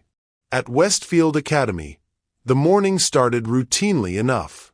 Ronan took his usual seat in the back row, but for the first time in months, he felt ready to participate rather than hide. When Mrs. Henderson announced a surprise reading quiz, instead of the familiar panic, Ronan felt a spark of confidence. He had tools now, strategies that worked. Please read the passage silently and answer the questions on your worksheet, Mrs. Henderson instructed, distributing the materials with her typical efficiency. Ronan looked down at the dense block of text and felt his stomach clench slightly, but then he remembered Eliana's techniques. He discreetly pulled out a pale blue transparency sheet from his pencil case, the one they'd practiced with over the weekend, and placed it over the reading passage. The effect was immediate and remarkable. The words stopped swimming on the page, the lines of text became distinct and manageable, and for the first time in his academic life, reading felt accessible rather than torturous. Ronan Mitchell, Mrs. Henderson's sharp voice cut through his concentration. What is that blue sheet you're using? Every head in the classroom turned toward him. Ronan felt heat rush to his face as 20 pairs of eyes focused on his adaptation tool. It's a reading overlay. It helps me see the words better. We don't use special materials during assessments, Mrs. Henderson said firmly, walking toward his desk. Please put that away and complete the quiz with the materials provided to everyone else. But it's not cheating, Ronan protested, his voice small but determined. It just helps the letters stay in place so I can read properly. The classroom fell silent except for the whisper of other students continuing their work. Mrs. Henderson stood beside Ronan's desk, her expression a mixture of irritation and confusion. Ronan, you've been in my class for 2 months.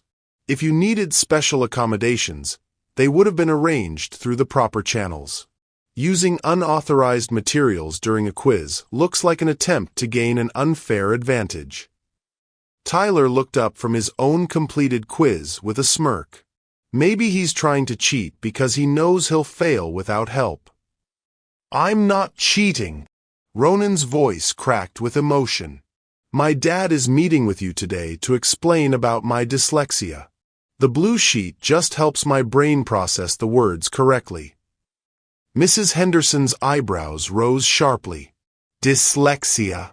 Ronan, you were tested at the beginning of the year. There was no indication of any learning disabilities. The tests were wrong, Ronan said, his confidence wavering under the public scrutiny. Eliana explained that smart kids with dyslexia often get missed by regular tests. Who is Eliana? She's. Ronan hesitated, suddenly realizing how complicated it would sound to explain that their housekeeper had diagnosed his learning difference when trained professionals had missed it. The pause was enough for Mrs. Henderson to take control of the situation.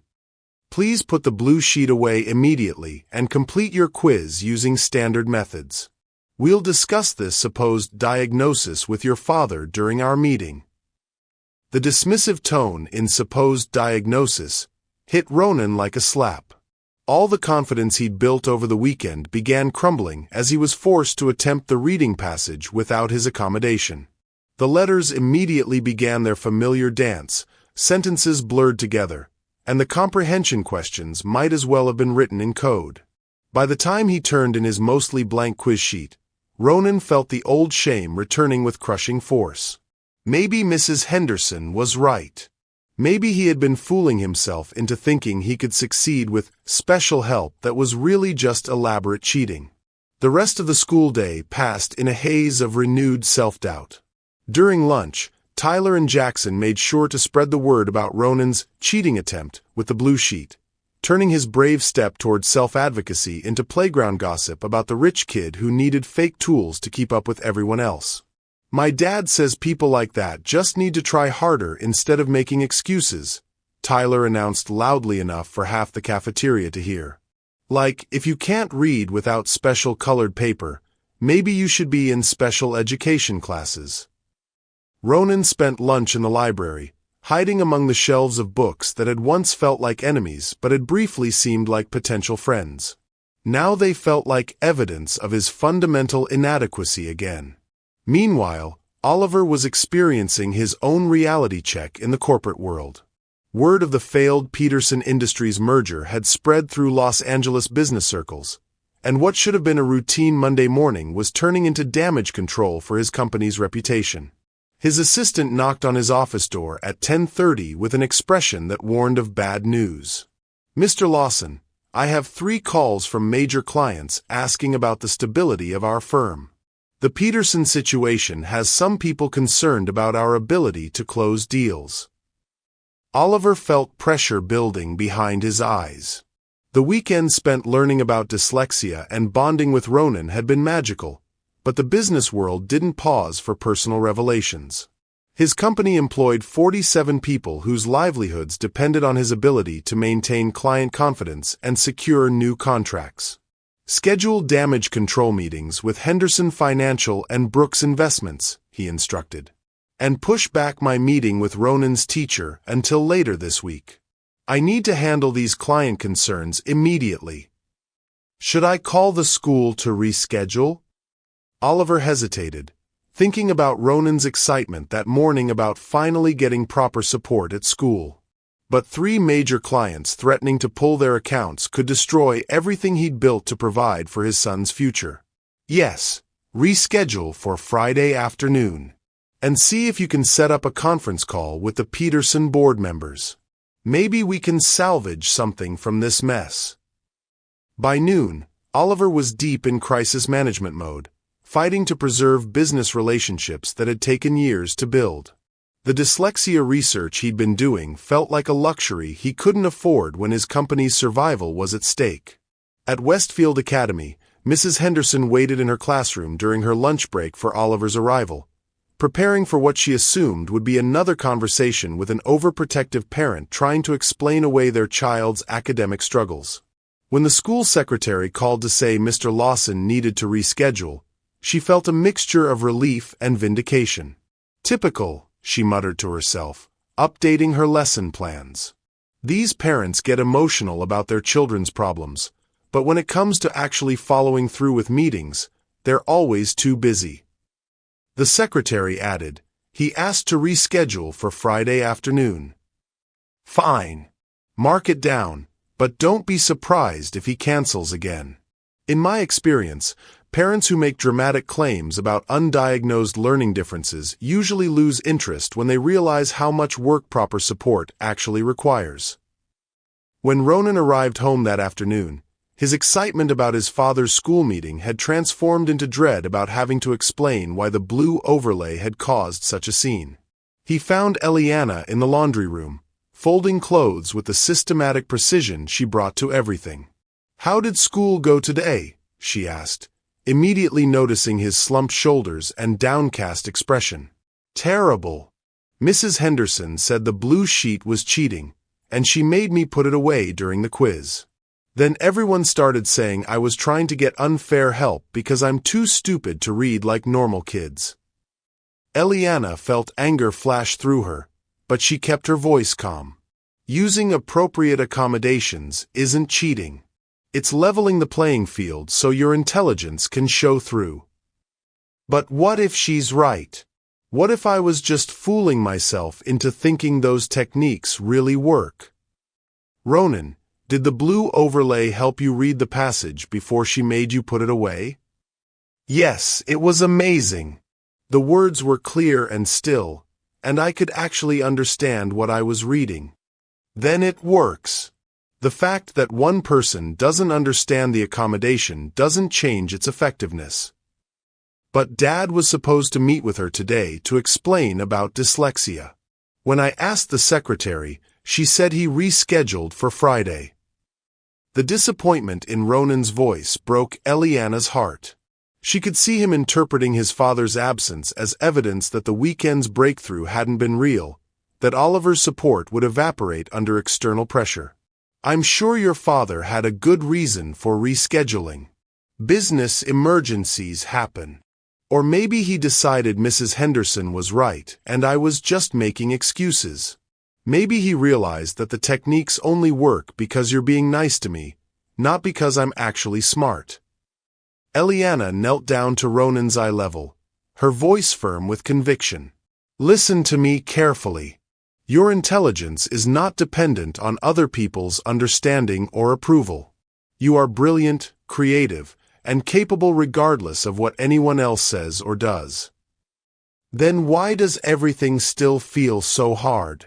Because changing systems takes time, and not everyone is ready to understand differences they haven't experienced themselves. But that doesn't make your needs less valid or your potential less real." That evening, when Oliver finally arrived home after 12 hours of corporate crisis management, he found Ronan doing homework at the kitchen table with visible frustration. The child who had been excited and confident just 24 hours earlier looked defeated and small. "How was school today, buddy?" Oliver asked, his mind still partially focused on the client retention strategies he'd been developing all afternoon. "You didn't come to meet with Mrs. Henderson," Ronan said quietly, not looking up from his worksheet. Oliver felt guilt hit him like a physical blow. In the chaos of business problems, He'd almost forgotten about the school meeting that had seemed so important just days before. "I had to reschedule because of an emergency at work. We'll meet with her on Friday, and everything will get sorted out." She said the blue overlay was cheating. She made me put it away during a quiz, and I failed again. The pain in his son's voice made Oliver realize that his absence had been interpreted as abandonment rather than postponement. "Ronan, I'm sorry. I should have been there today." "It's okay. Maybe she's right anyway. Maybe I was just imagining that the techniques really worked." Oliver saw his son retreating back into the shell of self-doubt that had taken so much effort to crack open. The weekend's progress felt fragile and threatened, like a house of cards that could collapse with one wrong move. "The techniques do work. I saw them work with my own eyes. But if they really worked, wouldn't my teacher understand them? Wouldn't other kids need them too?" The questions revealed the depth of Ronan's confusion and returning shame. He was losing faith not just in the accommodations, but in his own perception of their effectiveness. Sometimes adults don't understand things immediately, even when they're true and important. That doesn't make them less real. But even as Oliver said the words, he could feel his own certainty wavering. The business crisis had reminded him of the demands and pressures of the real world, where academic accommodations and learning differences seemed less urgent than client contracts and company survival. Looking at his son's defeated posture, Oliver realized that their weekend breakthrough was in serious jeopardy. The external world was pushing back against their newfound understanding, and both father and son were beginning to doubt whether their private revelations could withstand public scrutiny. The fragile bond they'd built was about to face its greatest test, and neither of them was sure it would survive intact. Tuesday night found Oliver alone in his home office at 11:30, staring at two different documents on his desk. On the left sat a comprehensive dyslexia evaluation request form he'd printed but not yet completed. On the right lay a contract proposal that could save his company but would require him to travel to New York for 2 weeks, missing the rescheduled meeting with Mrs. Henderson and leaving Ronan to face his struggles alone once again. His laptop screen displayed 17 unanswered emails from concerned clients, each one representing thousands of dollars in potential lost revenue. The Peterson merger failure had created a domino effect of doubt about his firm's competence, and vulture competitors were already circling his biggest accounts with promises of more reliable service. Oliver picked up his phone 3 times to call the New York client, each time setting it down before dialing. The rational part of his mind knew this was the opportunity to salvage his business reputation and secure his family's financial future. But the memory of Ronan's face during their weekend breakthrough kept stopping him. Down the hall, Ronan lay awake in his bed, staring at the ceiling and replaying every humiliating moment from school. The blue overlay incident had followed him through every class, with whispered comments about cheating and special treatment, creating a constant background of shame. Even worse, he was beginning to believe them. Maybe Mrs. Henderson was right. Maybe the techniques that had seemed so helpful at home were just elaborate ways of avoiding the hard truth that he wasn't smart enough for regular schoolwork. The weekend's confidence felt like a dream that was fading more each hour. His homework lay unfinished on his desk, not because he hadn't tried, but because attempting it without Eliana's support had revealed how dependent he'd become on her methods. What if he couldn't function without constant accommodation? What if he really was too different to succeed in the normal world? Ronan pulled his pillow over his head, trying to block out the thoughts that were spiraling deeper into self-doubt. He'd heard his father on work calls all evening, the urgency in his voice suggesting that business problems were taking priority over everything else again. 3 floors below, Eliana sat at her small kitchen table in her Inglewood apartment, writing in a journal she'd started keeping about Ronan's progress. But tonight's entry was different from the hopeful observations she'd been recording all week. November 12th, she wrote. Setback at school today. Ronan's accommodation was rejected publicly, causing shame and peer ridicule. Oliver missed scheduled meeting due to business crisis. Both father and son showing signs of losing faith in dyslexia diagnosis and treatment progress. System resistance stronger than anticipated. She paused, pen hovering over the paper as she remembered her mother's words about the most difficult moments in helping struggling children. The real test isn't whether the techniques work. It's whether the family has enough courage to keep fighting when the world pushes back. Eliana closed the journal and reached for her phone. She scrolled through her contacts until she found Dr. Patricia Williams, a dyslexia specialist her mother had worked with for years. It was nearly midnight, but this couldn't wait until morning. She typed a careful text message. "Dr. Williams, this is Eliana Fry, Donna Fry's daughter. I have an urgent situation with a dyslexic child whose family is losing faith in diagnosis due to school resistance and external pressures. Could we talk tomorrow? This child needs immediate advocacy support." The response came within 5 minutes. "Of course, dear. I remember your mother's work fondly. Call me at 8 a.m. We'll figure out how to help this child." Wednesday morning arrived gray and drizzly, matching the mood that had settled over the Lawson household. Oliver left for work before Ronan woke up, leaving only a note saying he might need to travel for business but would try to make Friday's school meeting work. Ronan read the note 3 times, each reading confirming his growing belief that his father's weekend enthusiasm had been temporary. When real-world pressures mounted, supporting his learning differences wasn't a priority anymore. At school, Mrs. Henderson had clearly decided that the previous day's accommodation incident needed to be addressed more formally. She pulled Ronan aside before morning announcements with a concerned expression that felt more condescending than caring. "Ronan, I spoke with Principal Carson about your request to use special materials during assessments. We're concerned that allowing these accommodations without proper documentation might set a precedent that could be unfair to other students." "But they help me read better," Ronan said quietly. "I'm not trying to cheat. I understand you believe that, but we have to consider how it appears to your classmates. If one student gets to use colored sheets and special techniques, others might feel that their scores are being compared unfairly to yours." The logic seemed reasonable on the surface, but it trapped Ronan in an impossible situation. Either he used the tools that helped his brain function properly and faced accusations of cheating, or he attempted schoolwork without accommodations and continued failing. "What about my dad's meeting with you? He's going to explain about dyslexia." Mrs. Henderson's expression softened slightly, but not in a reassuring way. "Ronan, many parents go through a phase of looking for external explanations when their children struggle academically. It's natural to want to find a reason that doesn't involve personal responsibility." Personal responsibility? Sometimes the most loving thing we can do is help children learn to work harder and develop better study habits instead of looking for excuses about why the work is difficult. The word excuses hit Ronan like a physical blow. Every adult in his life seemed to think his struggles were either character flaws or elaborate attempts to avoid responsibility. Only Eliana had seen them as evidence of a different kind of intelligence that needed different tools. But maybe Eliana was wrong.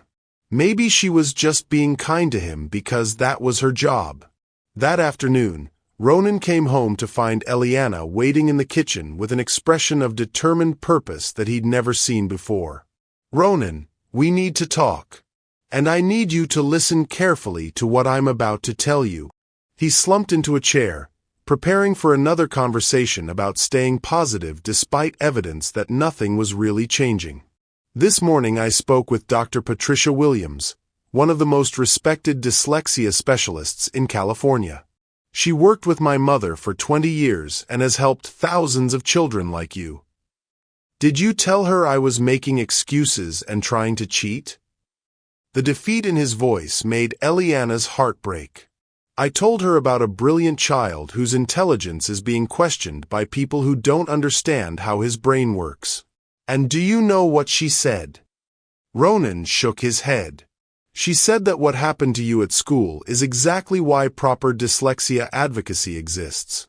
She said that children like you need adults who will fight for appropriate accommodations, not adults who will fold under the first sign of institutional resistance.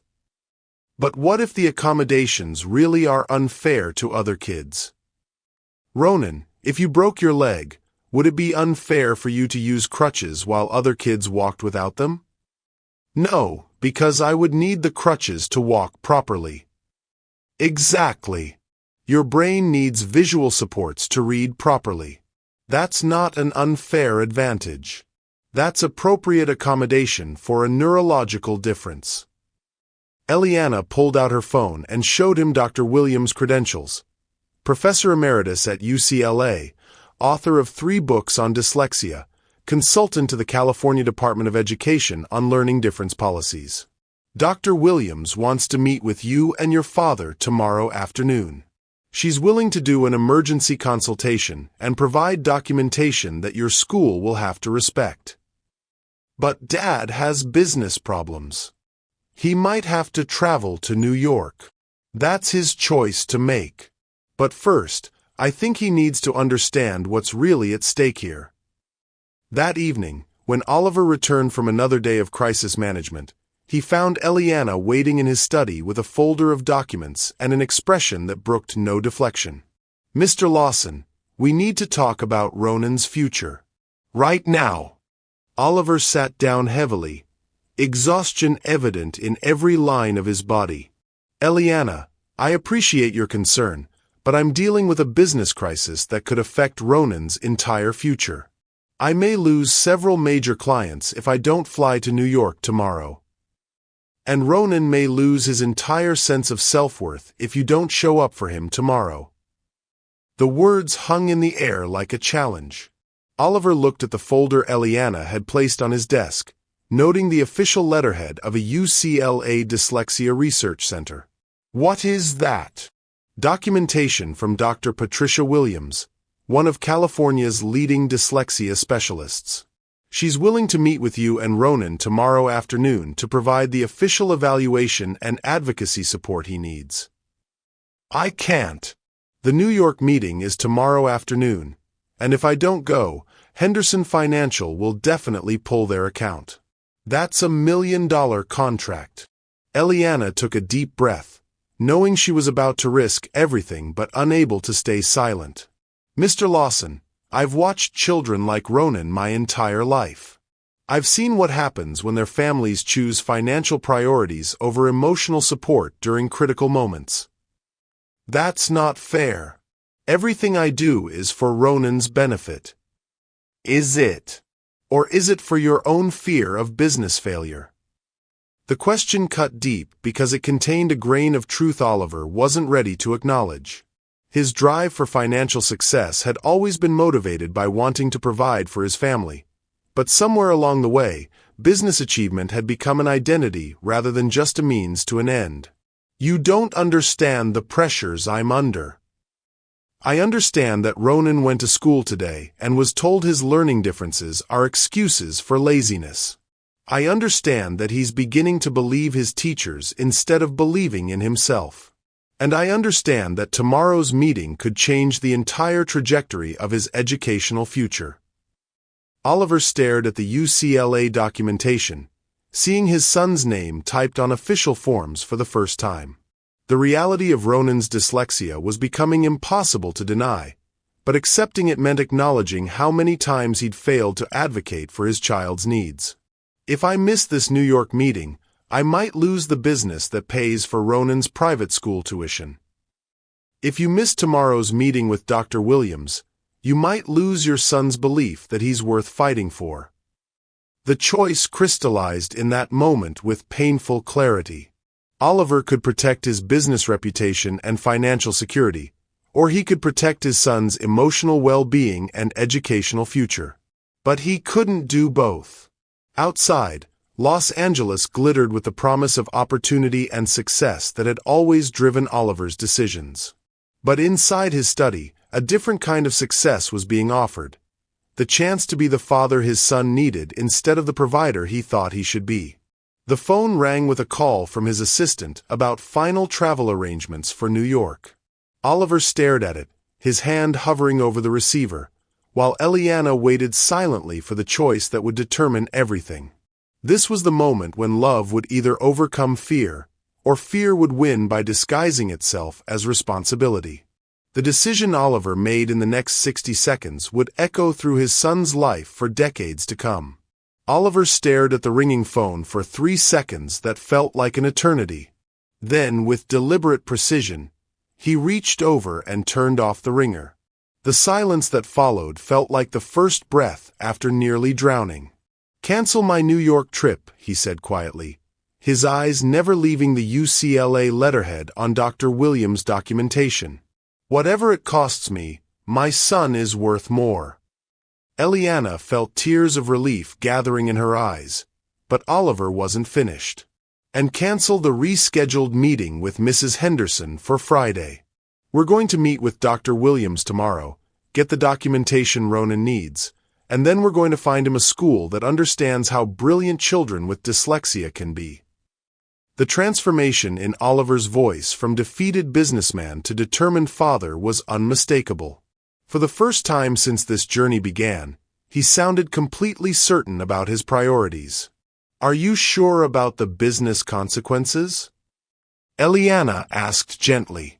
"I spent 10 years building a company to provide for my son's future," Oliver said, standing up with renewed energy. "But what good is financial security if I fail him when he needs me most? Money can be earned back. Trust and self-worth, once lost, are much harder to recover." Oliver picked up his phone and began dialing Dr. Williams' number while Eliana went upstairs to share the news with Ronan.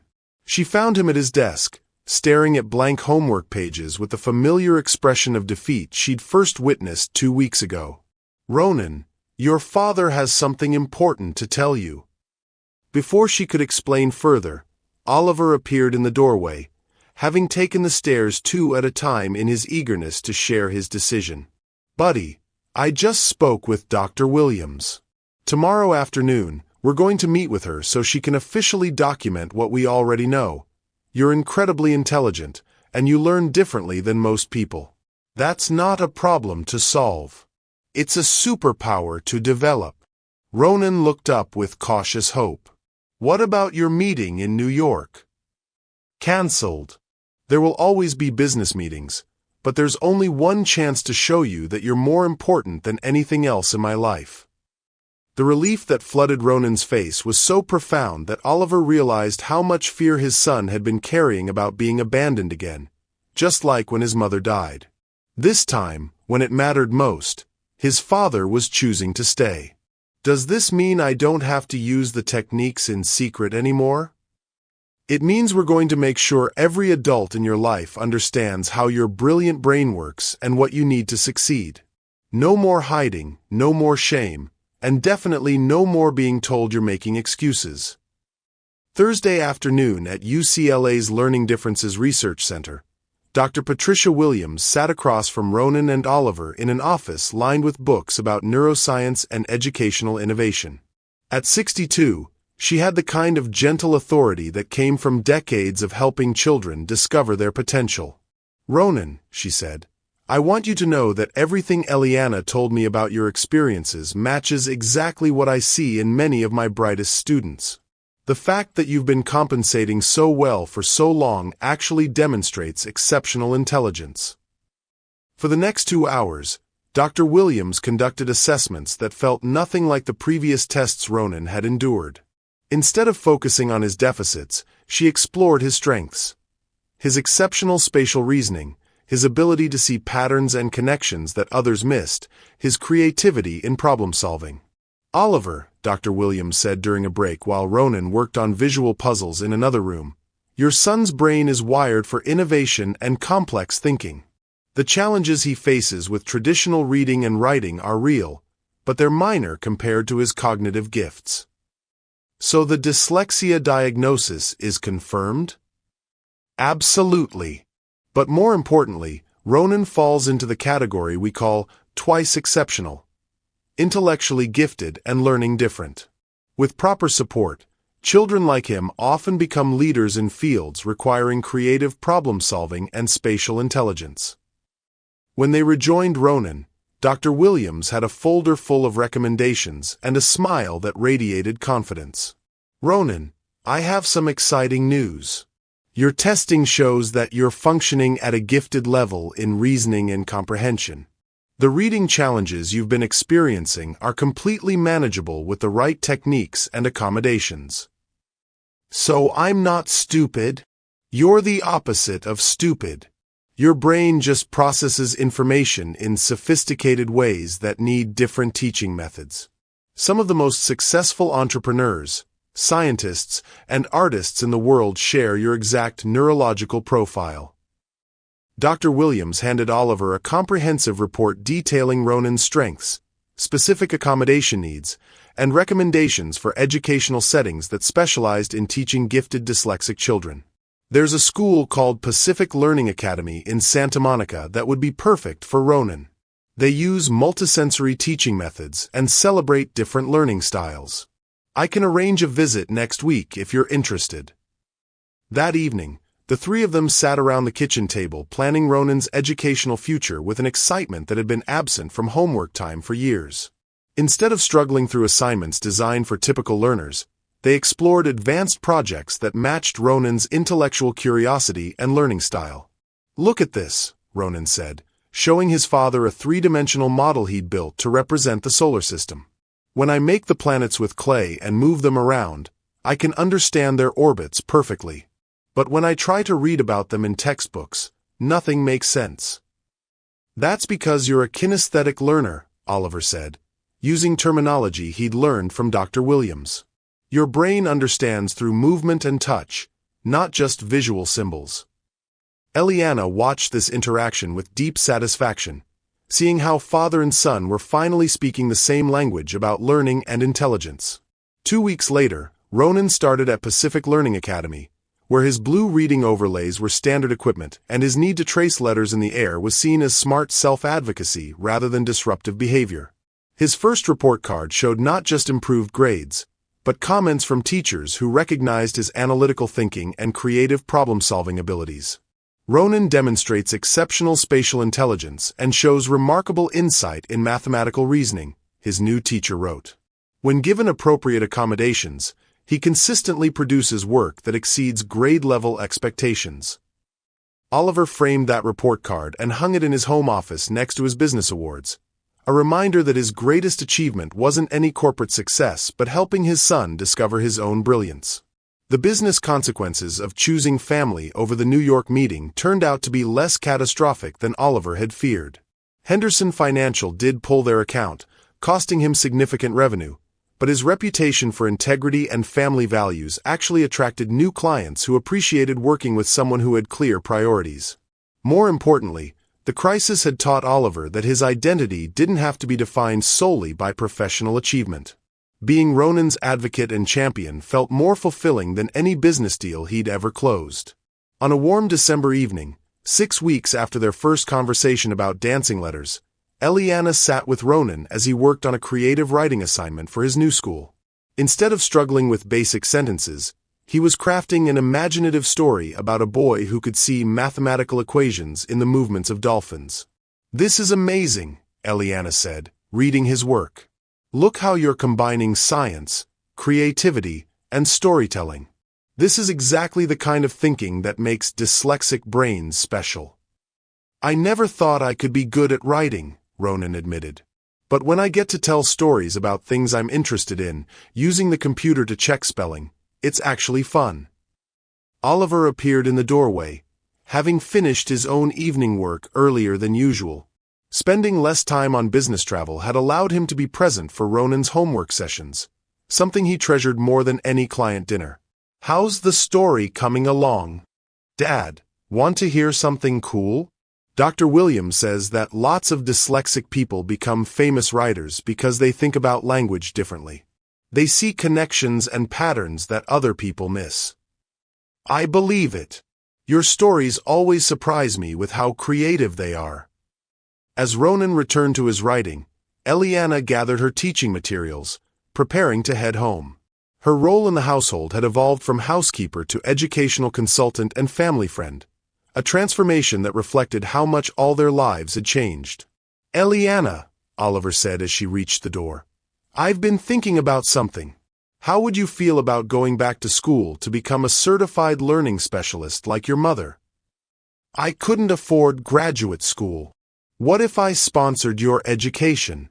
Ronan isn't the only child who needs an advocate who understands dyslexia from personal experience.